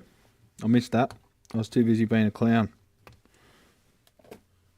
And I do many things, but of course my love is guitars and amps. Shame I can't single them out as high priority. Bullshit, you can't, Joe. Whatever you feel like doing. People fucking... Alright, so if you're trying to justify your love of guitars and gear and how you like collecting and whatever, just think about what the audiophiles do and what they spend their money on. And then you feel less guilty about everything you do, because they're spending money on fucking $3,000 little plastic molded things that are just fucking meant for holding up concrete reinforcement. And because they swear black and blue that if you lift your fucking speaker cables off the ground that they sound better. Like, yeah. If you feel guilty about spending money on gear, just think about the dumb shit that audiophiles spend their money on. And then you feel less guilty, eh? Because you're actually buying shit that does a job rather than a fucking wooden volume knob to make the sound warmer because you're a fucking idiot. The dumb shit I've seen. Like, the speaker cables. Fuck me. The signal cables. It's like, bro, you're using a $10,000 fucking RCA cable to listen to Mick Jagger high off his fucking head singing into a rusty, drooly fucking SM58. Like, logic does not exist in that world. So I just don't work for audiophiles and go, no, I can't be your therapist, so you go and get mental health assistant somewhere else. I'm not going to stand here and tell you that upgrading all the caps in your fucking Macintosh is going to solve your life problems and make your kids talk to you again, because it's not going to work. Sorry. You need to get mental health assistance. Instead of buying crystals to put on top of your fucking turntable so you get a better sound stage. They always say they say shit that's not measurable gives you a more realistic sound stage. What the fuck does that mean? Doesn't mean anything, that's what. I'm getting angry. Nothing happened. Why am I angry? Anyway, moving on. No, I even talk to audiophiles. The two biggest cunts that I walked through the front door, that I turned away and they started bitching and moaning before I'd even done any work for them, was they were both audiophiles, so I've got no time for those fucking cockheads. No respect at all for them. Get therapy. It's not my problem.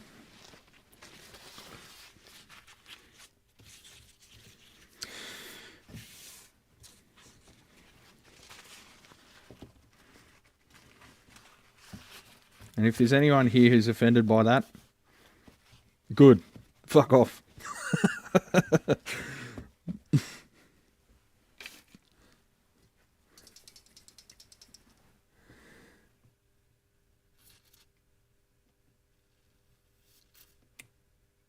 Now these are, not even showing you the bloody workbench.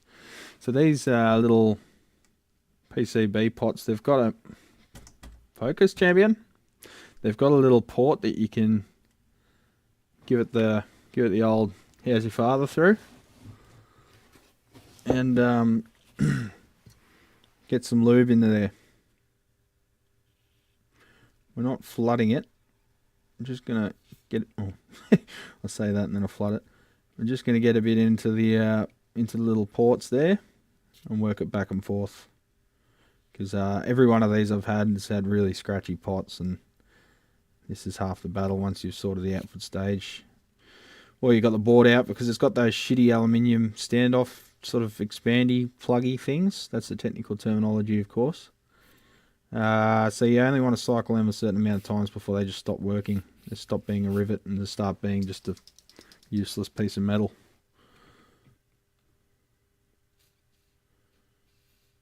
Come on.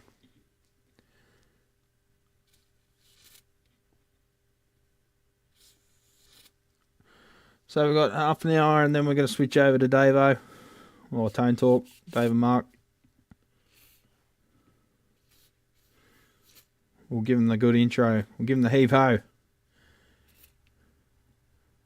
They don't need my help.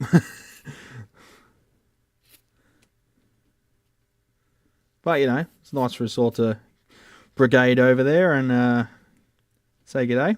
You have a lively chat.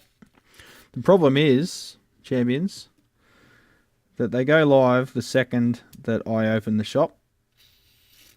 Hopefully, being a rainy, shitty day, it'll be quiet and I'll be able to actually be active in the chat. But yeah, last time they went live, I got smashed with customers. I had to watch it back later.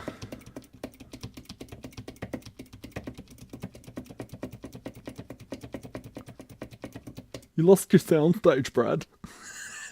Terry, good to see you, mate. I was chatting to Terry yesterday. I've seen him in the forums. I've seen his name around various places, but we haven't actually chatted yet, and it didn't occur to me that he was an active professional repairman. And a similar sort of setup to this, because he flies under the radar a little bit, because he's a smart man, not like me, fucking putting my name out there everywhere. Yeah, he sort of flies under the radar and keeps the business under control doing that, instead of getting smashed like I do. But yeah, I don't think he's got any public presence, and he's a very smart man for that reason. But it was good chatting to you yesterday, Terry. Even if I was trying to sneak off to a very raunchy cabaret showy thing. There's a bit of nipple floating around, bit of lip, little bit of lip. So yeah, get out to that show if you can. It's good. There's a bit of cock floating around too, so it has to be equal. You know, like you got to take it both ways. That came out wrong. There's got to be a bit of a show for the ladies too. You know, it can't all just be for us blokes. So there's a bit of. I'm just talking about the circus I went to last night. Frank does good everything. You talking Frank from... oh yeah, Frank does good shorts. I love it when Frank actually puts out an episode that's long because he knows his stuff and it's good. Jeez, that was a really well structured sentence, wasn't it? Alex, serious. Alex sent me a little fucking gift package. You know, we do some horse trading, but he keeps sending me shit. I've got to send him some stuff back. Alex rewound a transformer for me. This is Alex from Sirius. Ah, still smells good. Yeah. He's varnished it for me. So I had this transformer. Customer got a Hammond replacement. And he said, just keep the old one. I said, I think I knocked like, I don't know, $50 off the price or something. He gave me the fucked one. Still smells like varnish. Yeah, it's a diagonal. So Alex, fill us in on the wiring dimensions. You said were inadequate. The stock diagonal wiring was too fine gauge, you said. So what was, do you have the, if you haven't got the notes, fair enough, but I'd just be curious for the champions watching to know what Marshall thought was adequate when it wasn't.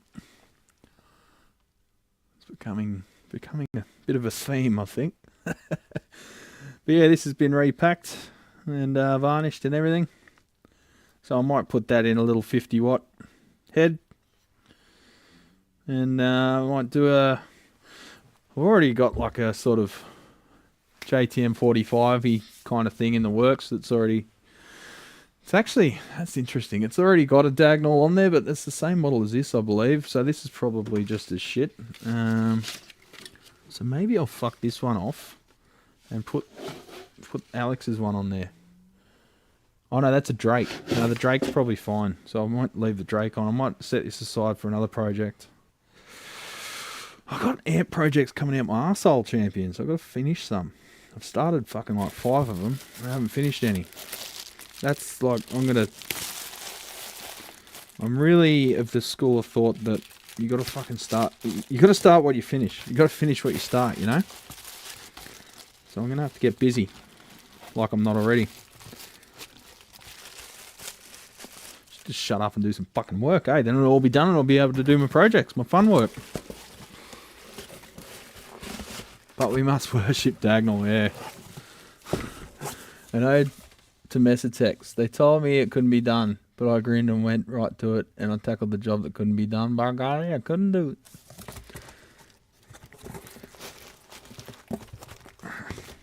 I got a bunch of hate again on another Mesa video. These people don't realise that I don't care on a video that's like more than 3 months old. Because no one looks at the comments after a video is more than a month or 2 old. But yeah, it's like, oh, fucking my mess is the best thing ever. Fucking, there's nothing wrong with them. All you YouTube techs, you all whinge and bitch about them. I'm like, oh, jeez, okay. That's a 3 IQ answer. You've got a room temperature IQ. All the techs I know complain about this amp. What a load of shit. It's like, okay, all the techs complain about it. I wonder what that means. Fucking. I love this amp, but all the techs complain about it. They don't know what they're talking about. Fuck me. Audio file confirmed.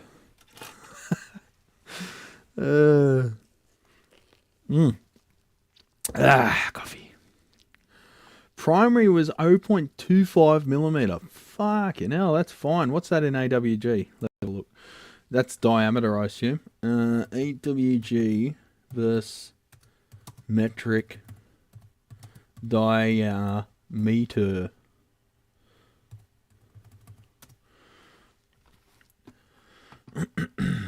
American conversion chart. I don't want square centimeters. I want wire outside diameter. What the fuck? E-plan. What? This is an app. It's like a folder. What? Anyway. Wire outside diameter millimeters. AWG number. So 0.255 is 30 AWG. Are you fucking serious? They use 30 AWG on the primary. That's like fucking pubic hair. Jesus, no wonder they blow up. That's like, oh, what is it? Oh, that's 38. Okay, 38. I had this in my mind. This is shit. That coil's a bit damaged. How'd that fucking happen? This is for Fender Rhodes pickups, 38 gauge. I had that in my head, but that's 38. They're thinking 30. Remington wire. It's really good stuff. Zoom in. Underexposed. Overexposed, I mean. That stuff is good. If you're going to buy a wire in bulk for pickups, whatever, use Remington. No one even comes close on the price or the quantities available. Here's my 42 gauge, just for generic pickups. Massive fucking roll. Is a lifetime's worth of pickups there for me anyway. The amount that I rewind.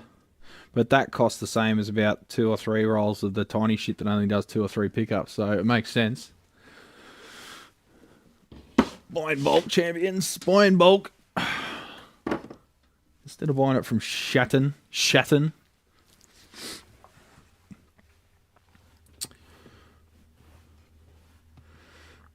Tone Talk in 30 minutes. Tone Talk in 23 minutes. Shorts can seem to put your channel out there, but the channel has no... But my channel has no content, even though I have followers. I just don't have the time. Yeah, you need time, Joe. Doing the Dry July non-alcoholic beverage reviews has turned a lot of people away. But yeah, even that takes time to film and think what you're going to say and process it and shit. And I just do it all in one take. Varnished. Is that like glazing? No, it's just a lacquer, essentially. It just locks it in. And new car smell from old vinyl. What? I can see doing lives, but the thought of editing doesn't sell well for videos. Yeah, Joe, I started off doing just live streams because I was so scared of video editing. And then it became a hobby. So I started doing it on Mondays, Tuesdays when Michelle's at netball. I'll get the footage that I filmed the week before and edit it together, and it became pretty fun. But you got to have the time. And when you got your fucking asshole hanging out from all the amount of work done, you kind of can't justify it, to be honest. So I'll do the live streams to keep you updated because it requires no prep work and no processing. Too many keyboard warriors just to have a laugh. Just have to laugh. Yeah, you just got to ignore them, Joe. At the end of the day, you're wholesome bloody legends like you lot.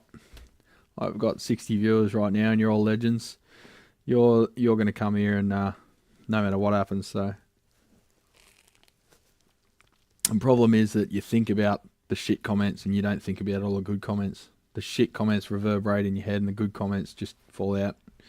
You got to just think about the good comments, not the shit ones. The other way around. 30 AWG, yeah, it is, Alex. 30 AWG, that's crazy, isn't it? No wonder they will blow up. No separation between layers. Wow, that's more of the issue, really. Fuck, that's crazy, isn't it? Wonder how any of them are still running. I guess a lot get babied with master volume amps and stuff. Not here, I'm talking in general. I think everyone here is cool, don't get me wrong, but the other channel's different story. That's why I'm here. The trolls go away fast. Yeah, I do filter the trolls out by saying words like cunt quite a bit.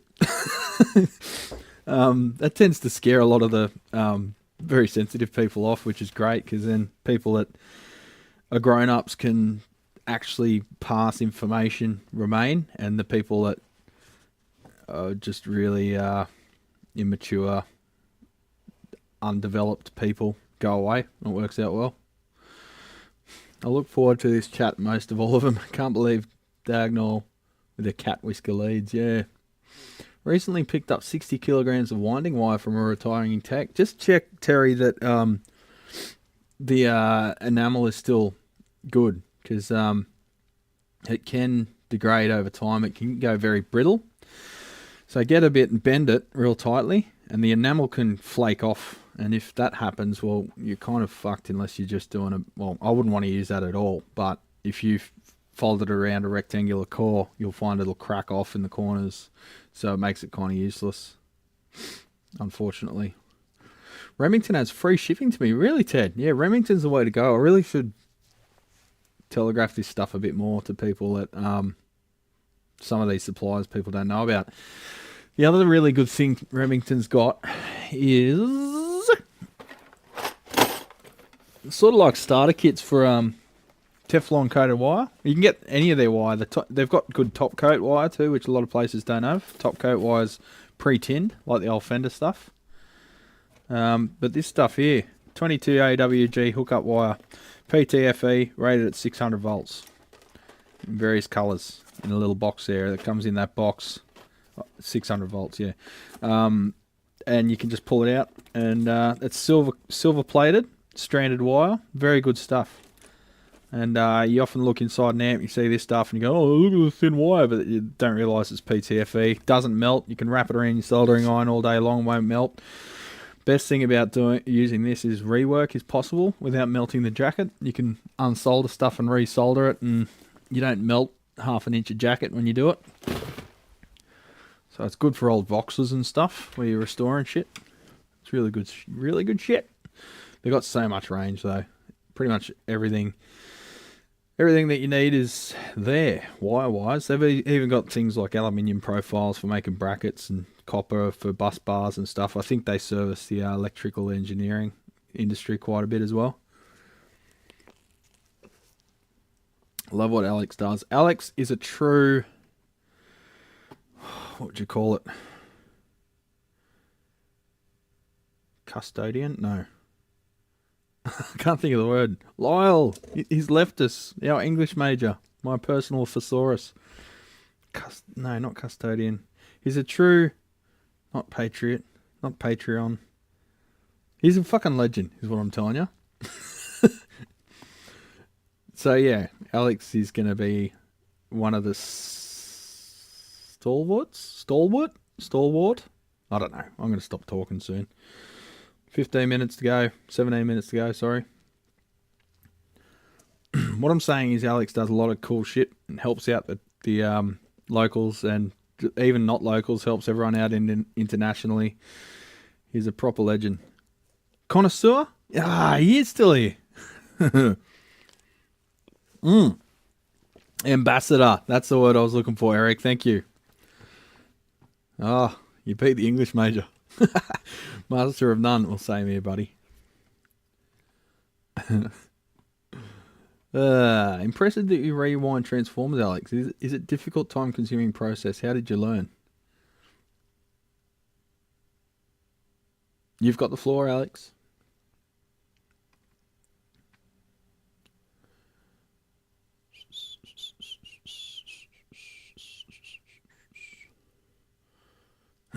Excuse me.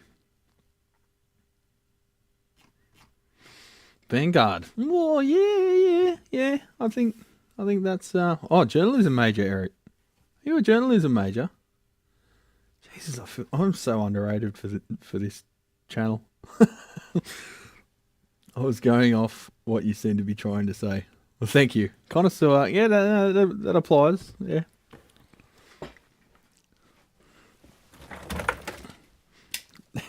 How dare you not know exactly what I'm thinking at all times? Let's move my coffee before I spill it.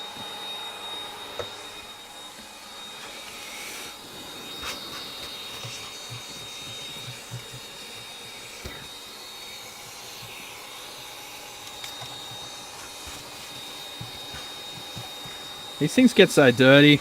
I think the fans suck a lot of dust in and it sort of doesn't make its way back out again. And a lot of the dust collects moisture and it sits there and corrodes. This one's actually had some spillage too though, which I kind of want to remove the valve board at least, anywhere where there's high voltage, and just make sure there's no contamination there, because that could be causing secondary issues. I don't think that would have made the output modules fail, but it could be having other issues as well. Customers often don't disclose or just don't remember all the issues that an amp had when it actually fails. They forget that, oh yeah, it hummed a bit sometimes and it would crackle every now and then, blah blah blah. Bastion, that's another good word. Yes, I think that's actually the one I was thinking of. Bastion.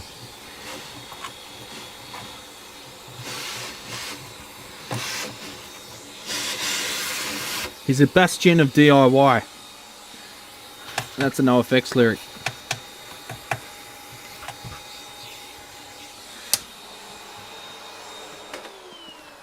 I like to vacuum up all the big chunks, and then so I'm not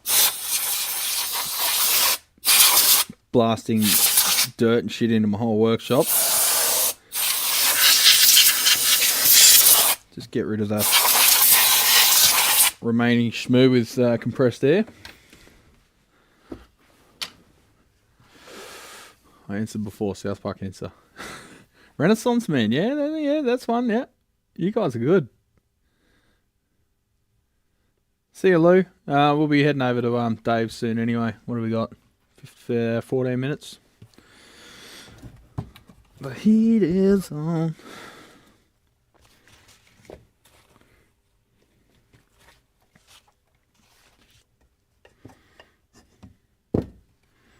Now I have to go and find a thesaurus.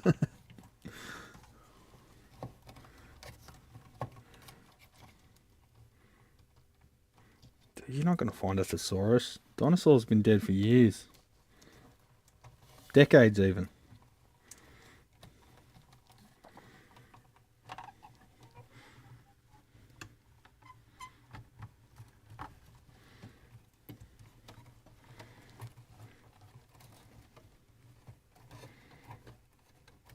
Click.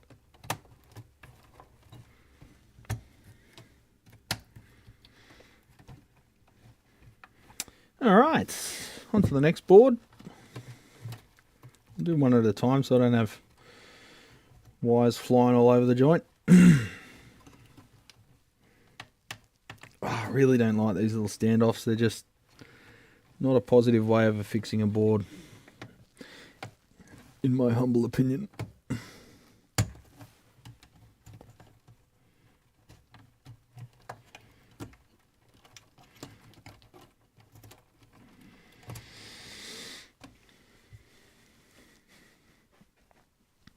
Suppose I better prep the shop for opening.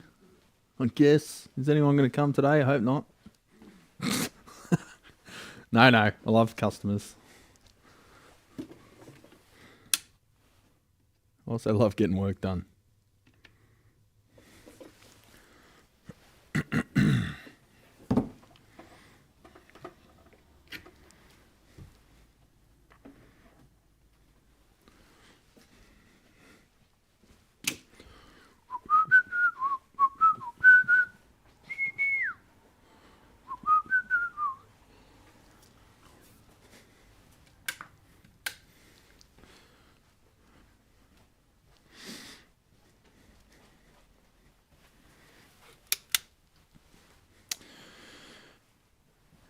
Alrighty then.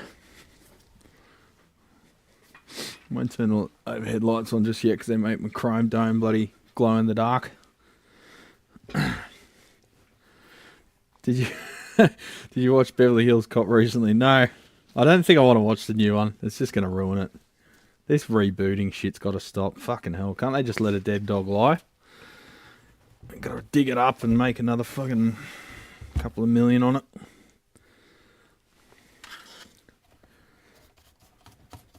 No, I actually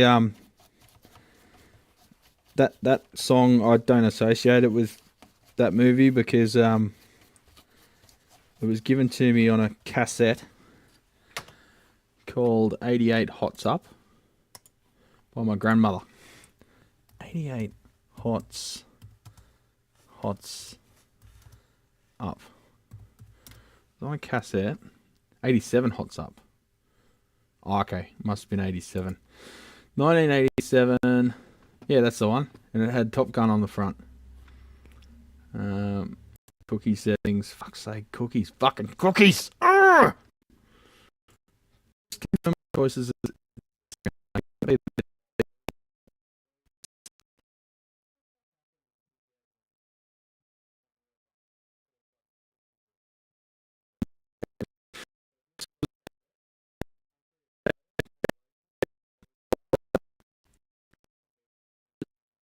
Seven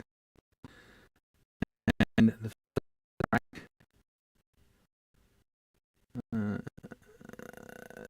don't tell me it's not on there. It's on here. Maybe I'm fucking mistaken.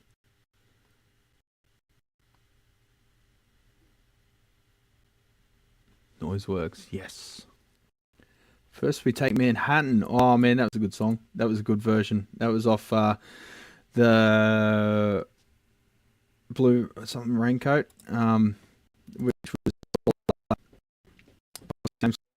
old mate. Discography. The famous Blue Raincoat. Famous Blue Raincoat, which was all songs by what a fucking massive tangent now.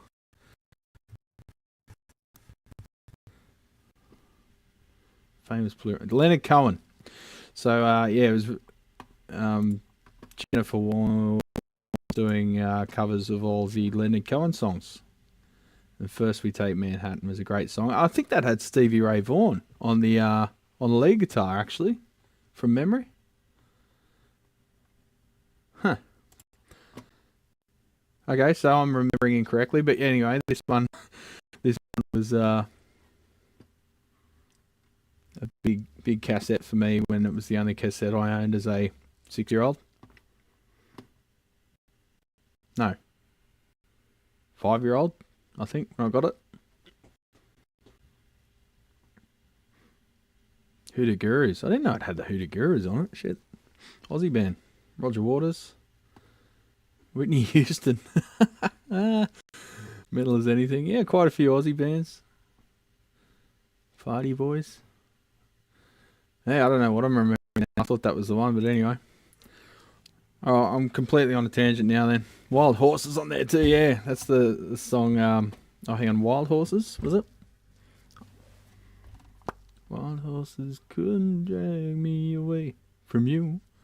Ding ding. It's got that synth line. Leonard Cohen, yeah. Well, I got fuck all done today. It's alright. I'm going to work hard while Tone Talk's going. Glenn Frey. Lyle is another guy with a lot of knowledge. You guys just don't know or realise how much it's appreciated. Yeah, but I talk a lot of shit on this channel, Joe. But that's kind of it's a pub, right? It's not. I don't tell anyone this is an educational channel. It's far from it. This is a place for other technically minded people, or just people curious about the technology to come in and say good day and have a chat, grab a beer. You guys are at drinking hour. I'm on Dry July, and it's in fucking early in the morning.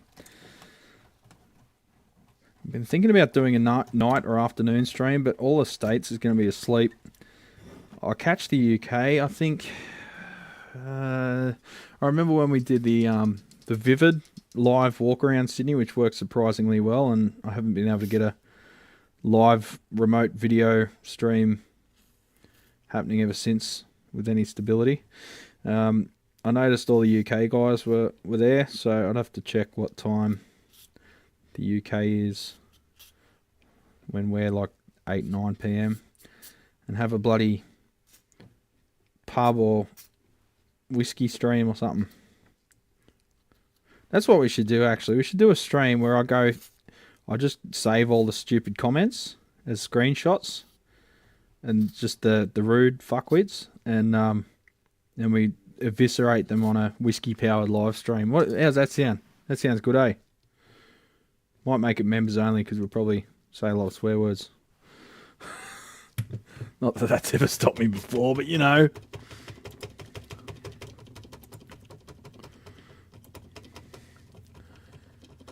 Oh, 53 hours here in the UK. So yeah, that'd be like midday over there. Yeah. Oh, I didn't cycle the pots on the other board.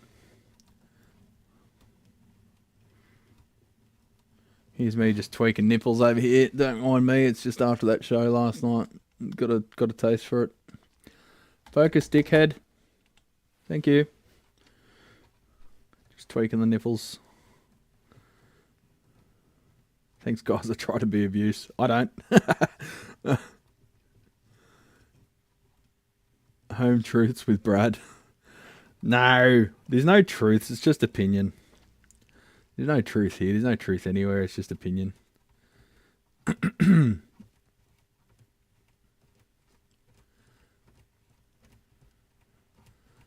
Whiskey.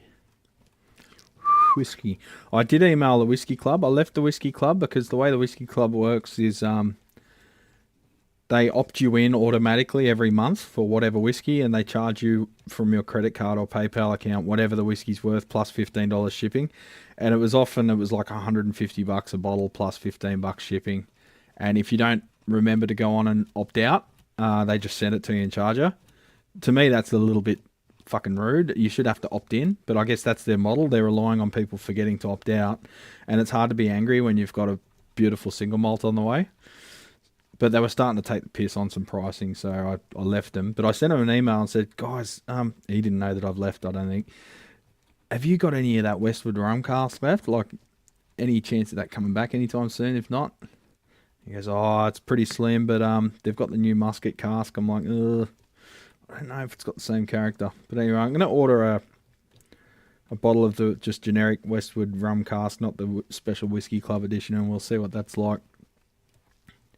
Hopefully it's got the same character. It's only 50%, not fucking 62.5, whatever it was. I think customers have already started lining up out front. Fuck's sake. All right, 3 minutes to go, champions. We're going to head over to Tone Talk. I'll give you the link. Hang on. For anyone who's not subscribed to Tone Talk, do that right now. You've got a minute.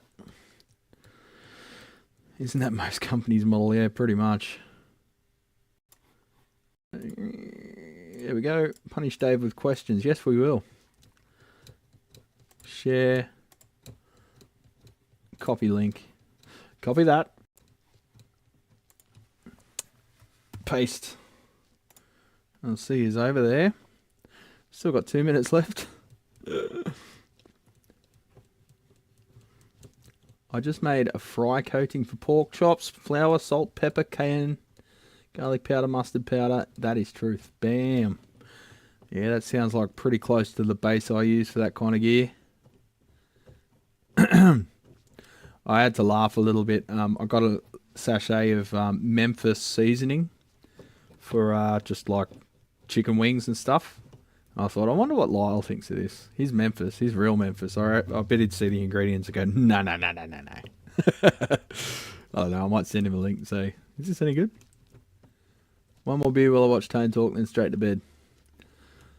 Well, Paul, remember, if you're swinging by, you're welcome to come to the shop, grab some stickers. Maybe I'll see if I've got some stubby coolers merch by then. I've got to order some more. Whiskey heads, much like audiophiles, are easily taken advantage of, in my opinion. Yeah. In my experience, I should say.